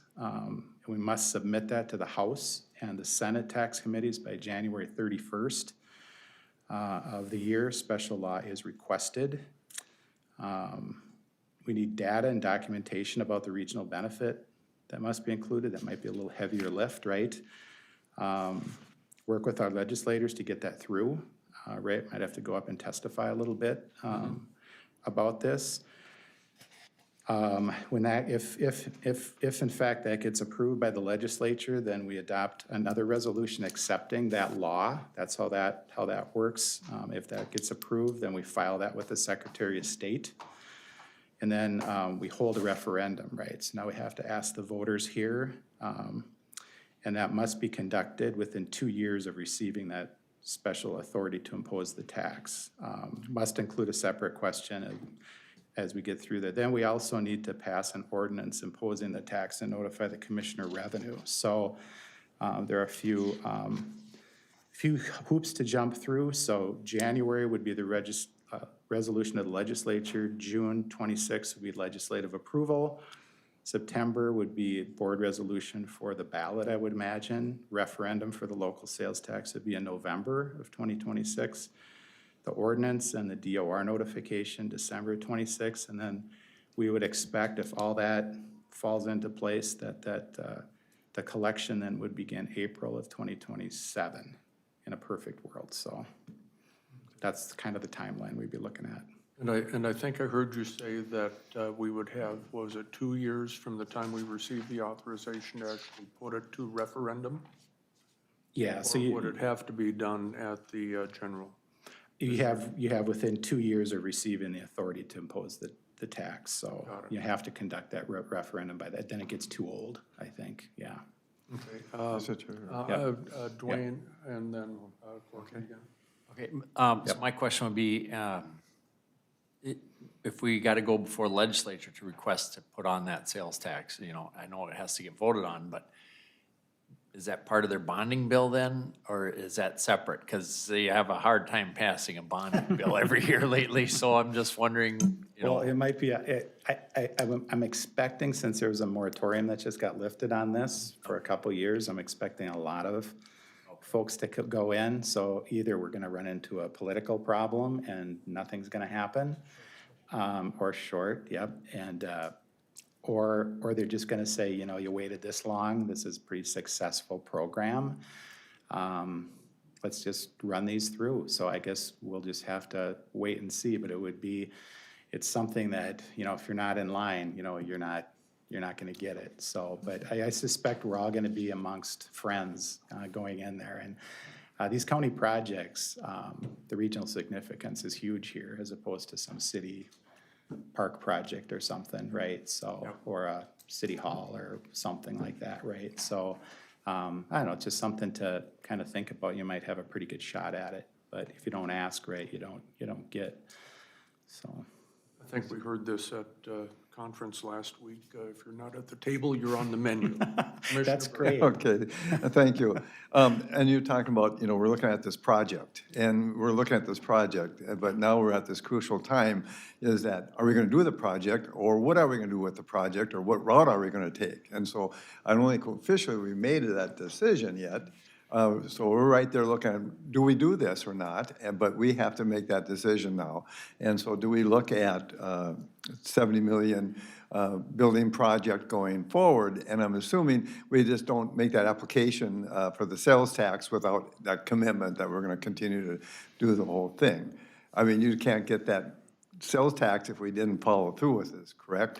Correct. A lot of municipalities Yes. will kind of treat this like a grant too, right? Yeah. The project's not going to go through without the free money, so to speak. So it does hinge on the success of moving forward. It hinges on the success of doing preliminary legwork. So I don't think that's uncommon. Okay. If you're a little bit up in the air. And a lot of work has gone into this, and we've all had some input in it, but others had a lot more input in this as well. But at this point, I would just kind of like to revisit where we're going with this and look at our options. And I'm assuming we still have options that we could do both buildings. And just to be clear, for the public's sake too, we are talking about remodeling this building, moving the downtown out here, correct? And moving some of the staff from here downtown, correct? And or in a new building, or some of the staff, we wouldn't be, the staff, the agencies that here that are paying rent wouldn't probably stay in this building, correct? And you want to explain that whole process? Then I would like to continue, if I would. Well, that's one of the options. I think, like I said it before, I think for the board to understand the big picture, Yes. the financials are the biggest decision. So in order to have the understanding was the point today to ask that. Yeah. Now, those details this is that proposal of building a justice center, renovating the Health and Human Services building, which in return might free up some space for the tenants, maybe not all tenants, I don't even know that, would then move down to the county office building. They would still be a tenant. Those details quite haven't been worked out. It's Right. what would the financial Do we impact want to- be to understand? Then in order for the board to make a well-informed decision, those fine-tuned details would have to be worked through, that dollar amount. And that would affect though, but the remodeling is going to be a design, so we have to have that design. And so who stays here and who doesn't stay here. And if we do the Justice Center, then I'm assuming I was told too, that community corrections will be moving over there. So that's gonna open up. So we do have to do some of that planning if we're gonna look at the whole Correct, but the thing with board the money. hasn't approved anything with a schematic design yet. Yes. I mean, that's been Right, weird. I'm not So saying that. that's, right. But that's the concept behind the whole thing. That's the driving force for this. So that is part of it, if I may say it that way. And my other concern then is, I would assume it could also be broke up, that if we just want to do the Justice Center, we could do this to Justice Center and not make all these other changes as well, which potentially could happen, and which is kind of being planned for to some degree. We don't know if it'll actually work out that way, to move the downtown office out here. But the public is gonna have to vote on this optional sales tax in this year coming up, I assume. Not necessarily, but don't we want it to start gaining those dollars if we're gonna do anything as soon as possible, so move on it. So once we vote on it, I assume we can start collecting dollars, am I correct? And so I think we got other options, and at probably our next meeting, we're gonna have to really look at where we want to go, if we want to go. And I'm just really struggling with this, as the term was used, this madness with the federal and the state government that we've been having for the last couple of years. And it's going to get worse the next 2 or 3 years. And we talked about that. And we talked about the trouble with the budget we have now. I'm really feeling very uncomfortable about, when you're talking tens of millions of dollars just to remodel buildings or building new buildings at this point. So I'm real hesitant about this, and I think we need, as a board, to spend more time talking about that part of it as well. But we need to know the financial we're getting, and I think you're giving me the big picture on that. All the little details of, that this falls in place or that doesn't fall in place. But no matter what doesn't or does fall in place, it is a lot of taxpayers' dollars, be it optional sales tax or property tax. And we had Truth in Taxation, just our last meeting, and, one person was practically in tears saying, I can't afford my house. And even though it's a small amount, 0.5% or addition on a sales tax, that adds up. That's adding up to millions and millions of dollars. And then you take 0.5% add on to everything a person does, practically, even though people coming into our community would pay for that. We're also paying for that unless we're going to some other place to shop with our stuff. So it is a big decision we make. This is one of the biggest decisions this board financially had to make for a very long time. So I think we need to take our time and not be pushed in, hey, we got 1 month, we have to decide this. And I think there's so many little other pieces, what's going to happen to the old courthouse and how much money are we going to get for that? And it's hard to put this all together in this shorter time, and it's hard for me to wrap my head around I'll have a lot of questions going on. Commissioner Imdeck and then Commissioner Anderson. Thank you. Mine is more of mechanics. Sure. So January 31st is the deadline for applying for whether or not we want to do consider a local option sales tax. Is there a public hearing related to that too, as well as it being on the amendment or on the ballot, or it just goes to the ballot? It's by resolution to get to that date. And then after that, then we work with the legislature, right, as we move forward, right? Yep. The other resolution is approving that legislation and the referendum, and so there's no public hearing, but we certainly could have information meetings. Okay, so- That's a I know we did a, non-legal, I yep. thought we had to do a public hearing for So did the, I, yeah. but Oh, that so- might, So, may I? Yep. So the public hearing would be on the capital improvement plan bonds, maybe that's what you're thinking about. Okay. There would be a public hearing there for the bond issue, right? So that approval would be, would need a 3/5 of the full county board, and then there would be what we call a reverse referendum period after the public hearing, which is a 30-day period that we as the county could receive a petition equal to, I think, at least 5% of the voters in the last municipal general election that would be brought forth to county staff, and that could trigger a resolution or election on the bond issue itself. So that would be different than the legislation, right? So that could happen. Right. And we've heard of that happening throughout the state lately, on some projects. I think a lot of the times, maybe it hasn't been, the project hasn't been brought forth to the public in a non-legal hearing way. Could be more informational meetings needed, things like that for the public to come and see what's going on. The pushback I see throughout the state is that I wasn't really told this was happening, even though these are all public meetings right now and stuff we probably talked about for years, right? It's an invitation to give the public to come and see what's going on, like school districts do a lot of the times too. They do public, and then we talk about tax impacts. We talk about how we could offset this if we've sort of got some of that's local option sales tax kind of being baked into this as well, and that's where kind of we talk about that too. So the project plus what the impact is, and we try to answer as many questions as we can for the public, and then we might have to hold another one, right? It might just not one and done sometimes, and then we go to this legal one at that point. So hopefully that Right. helps. So the informational meetings are, Yep. I understand that. So yep. if we would do a combination of a bond Mm-hmm. and a local option sales tax, the bond would require a public hearing.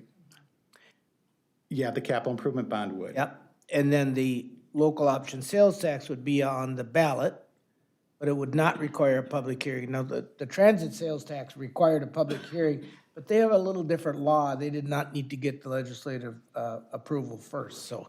Right, that was already in the law, you just had to approve it, right? So that was kind of, here's your public hearing now kind of thing, right? And so that would be what we call a sales tax revenue bond then, right? So, and that would be just a simple board majority on that one. But that one required a public hearing. That or one this wouldn't, that the sales tax one would not. No, the transit one did. The transit one did, and the capital improvement plan one will. Okay, and so my last point that I wanted to make as part of the line of questions is, we could make application to the legislature to meet that deadline of January 31st, but we don't have to use it. Correct. If it's granted to us, we have 2 years, did I understand? Yep. Before it would expire and we'd have to reapply. Yep, you can stop the train anytime you want, as we say, yep. Dale and then Corky again. So Roger kind of answered and said what I was thinking. We do have some doorkeepers in here that we can get out of certain things through this process. Because I think there's a lot of keys to this puzzle that have to all work out together. And if one of those pieces of that puzzle don't match up, we probably don't want to do it. Correct. So I think as long as we're not going to get ourselves tied in that we can't stop the process by doing the sales tax, I think it's very foolish not to look at that, even if we don't ever do this project, because I have this really crazy idea, like what Corky said, we have a really different government right now. Maybe next year they're going to say, no, you can't do that. We aren't going to give we're not going to give no sales tax things out. So if we don't do it when everybody else is this time, I really have concern about that we might never get that opportunity for a number of years again. So as long as we have gatekeepers in here that we can get out of these agreements, I think we're foolish not to pursue it. Good point. Corky. Thank you, Mr. Chair. A couple of things, lost my train of thought here a little bit. I just want to answer, Commissioner Emdek made a comment about this optional sales tax. Well, once we start, if it passes and we get the dollars, we cannot stop. Those dollars have to go towards the project, right? I mean, you just don't put this in the fund for something else. So we have to do that. And so we are really committed, and that's coming up. I really would like to hear public input. I mean, it's like we're going so far down the road before we really get public input on this, and I really would like to have as much public input in making this decision. Are we heading the right way that you want us to go? Because I hear from the public that they're not into bricks and mortar neither. And we've been talking about a new jail for decades, at least 2. And waiting 1 or 2 or 3 or 4 more years, may not be that bad of a deal neither. But I think it's something we got to look at, and I commend everybody for all the work and time, and I want to thank you. And I don't mean to be putting you on the spot at this, but I'm just trying to put it all together. And I appreciate whatever is happening, and it's good we're having this conversation, but I think we have to slow this down and look at this closer before we move on too much faster. So, and we got to move on. Yep, thank you. And a last call for any comments, questions? Just to make sure that we all understand that if we went to the legislature by the end of January, that doesn't make a commitment to us. There is no commitment there, because then we'd have to put it on the ballot either the next election or the following election. And then we put it on the ballot, though. That's when we, Once you put it on the ballot. Then we're pass it, committed. Then we're committed. But that could be, almost a year away and almost 2 years away. oh, no, we're talking about the ballot this coming year, right? Right, but that's 11 months from now. Yeah, but wouldn't you want to start collecting the money? You Okay. never have the planning. Well, then we would put, all right. Okay. The plan, the schematic design of a complex like this is not gonna happen in 5 months. It's not gonna happen in 6 months. The planning, would be expected for sure, minimum a year, to design a facility, coordinate meetings, scheduling everything, getting staff, Wold staff out here, all of that. Coordinate with the judicial district. and- Yeah, I mean, that would be, so to Commissioner Dykes, it might not get on the ballot in that year. And so I think, like I said, I guess my intention of having Todd here today and speaking with the chair was to get this in front of you one more time, to ask those questions, to have more of that timeline concrete, and then we can always add this on the agenda in January for further discussion or of a board work session. All right. You bet. I think this has been helpful. Thank you. And I think that we've got some work ahead of us, and some clearly strategizing that we would need to do if we do go down that local option path. Sure. I want to thank you for being here today, and thank you so much for helping us with this. Thanks for having me. I appreciate it. And if you have any questions, filter them through Kelsey. Happy to answer any questions you guys have. So thanks a lot. Okay, thank you. Great, thank you so much. Kelsey, you have on here review 2026 work plan. Did you want to just comment on that from here? Sure, we added, so like I've done this last year and then I added it in this year. We have on there, the work sessions that are scheduled. So no surprises, and they would be scheduled, and the respective departments are putting these on. I think all of the departments have taken a month to present, to ensure that the county board hears from all departments. We've added a community corrections work session at the April 7th meeting. And then just some ancillary items that always come to board, at that time anyways. And so this is just like, I usually keep the draft on there, for you guys to review, but hopefully it will help with your scheduling of other meetings and the work sessions and things like that. I got one question. Dwayne and then Roger. So in February, though, the legislative session isn't on there. I didn't put any conference. Oh, you didn't put any conference? No, Okay. I don't think, maybe, 'Cause I saw you had one for like NACO. that's just because we usually move the meeting. Okay, Yeah, NACO okay, conference. okay. Yeah. But yeah, I didn't put like the AMC fall, none of the AMC conferences on there, but this is if you guys want to move work sessions or anything like that, please let me know and we can always get that scheduled, but this is just a tentative, nothing is set in stone outside of obviously the board meeting. Otherwise, I think I like seeing these, so. Yeah, very good. Roger? I think I'm just seeing 2 meetings a month here. I don't see the work sessions on here. Am I missing? Right. In the afternoon of those board meetings that we've typically done? Oh, Same day. I do think we're going to be relatively busy this year. Of course, I can think of 2 other items that may or may not take up some time, but of course, we'll have to let the DNR know on rifle or shotgun for deer hunting. I know that we have a letter from Sherburne County that they're asking us to take action on, and that may or may not take up some time. Just, you know, things like that that typically come down the road and that we'll have to put some time in on. But between that and what we've just heard and everything else, we're going to be busy. Absolutely, there's probably a lot more than we even thought of. Mr. Chair made his comment. Yes, I really hope we have a board discussion about the use of the rifle and the slugs going forward. Also, I think it might be really good that at the next board meeting in January to try to get an update from the sheriff, just a regular update, what's going on. And he's willing to do it, but he's kind of like, what kind of information would you want to know? Yeah. And I think this would be probably a good time with everything that's happening that we would come up with a plan and give him some things that he could.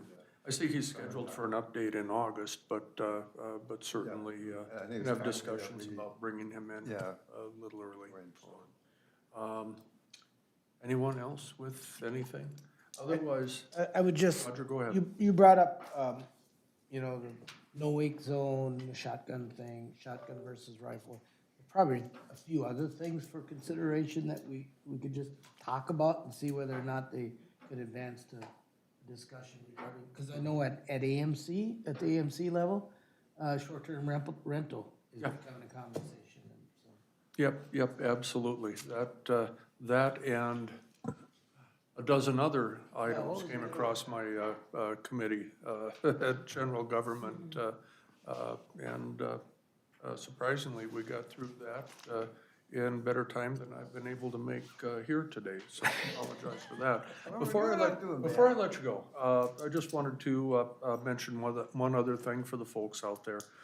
In case you hadn't heard, one of our own was honored at the recent AMC annual conference, and Commissioner Roger Imdek was named one of 2 recipients of the prestigious President's Award at the conference for his work as a commissioner and at AMC, and I understand it was a little bit of a surprise because they don't tell you about it, but your family was able to be there, and just wanted to give that public recognition to you once again and offer you the opportunity to say a word or two about it. Well, I appreciate that, and I truly believe there's literally dozens of commissioners from around the state that are deserving of this.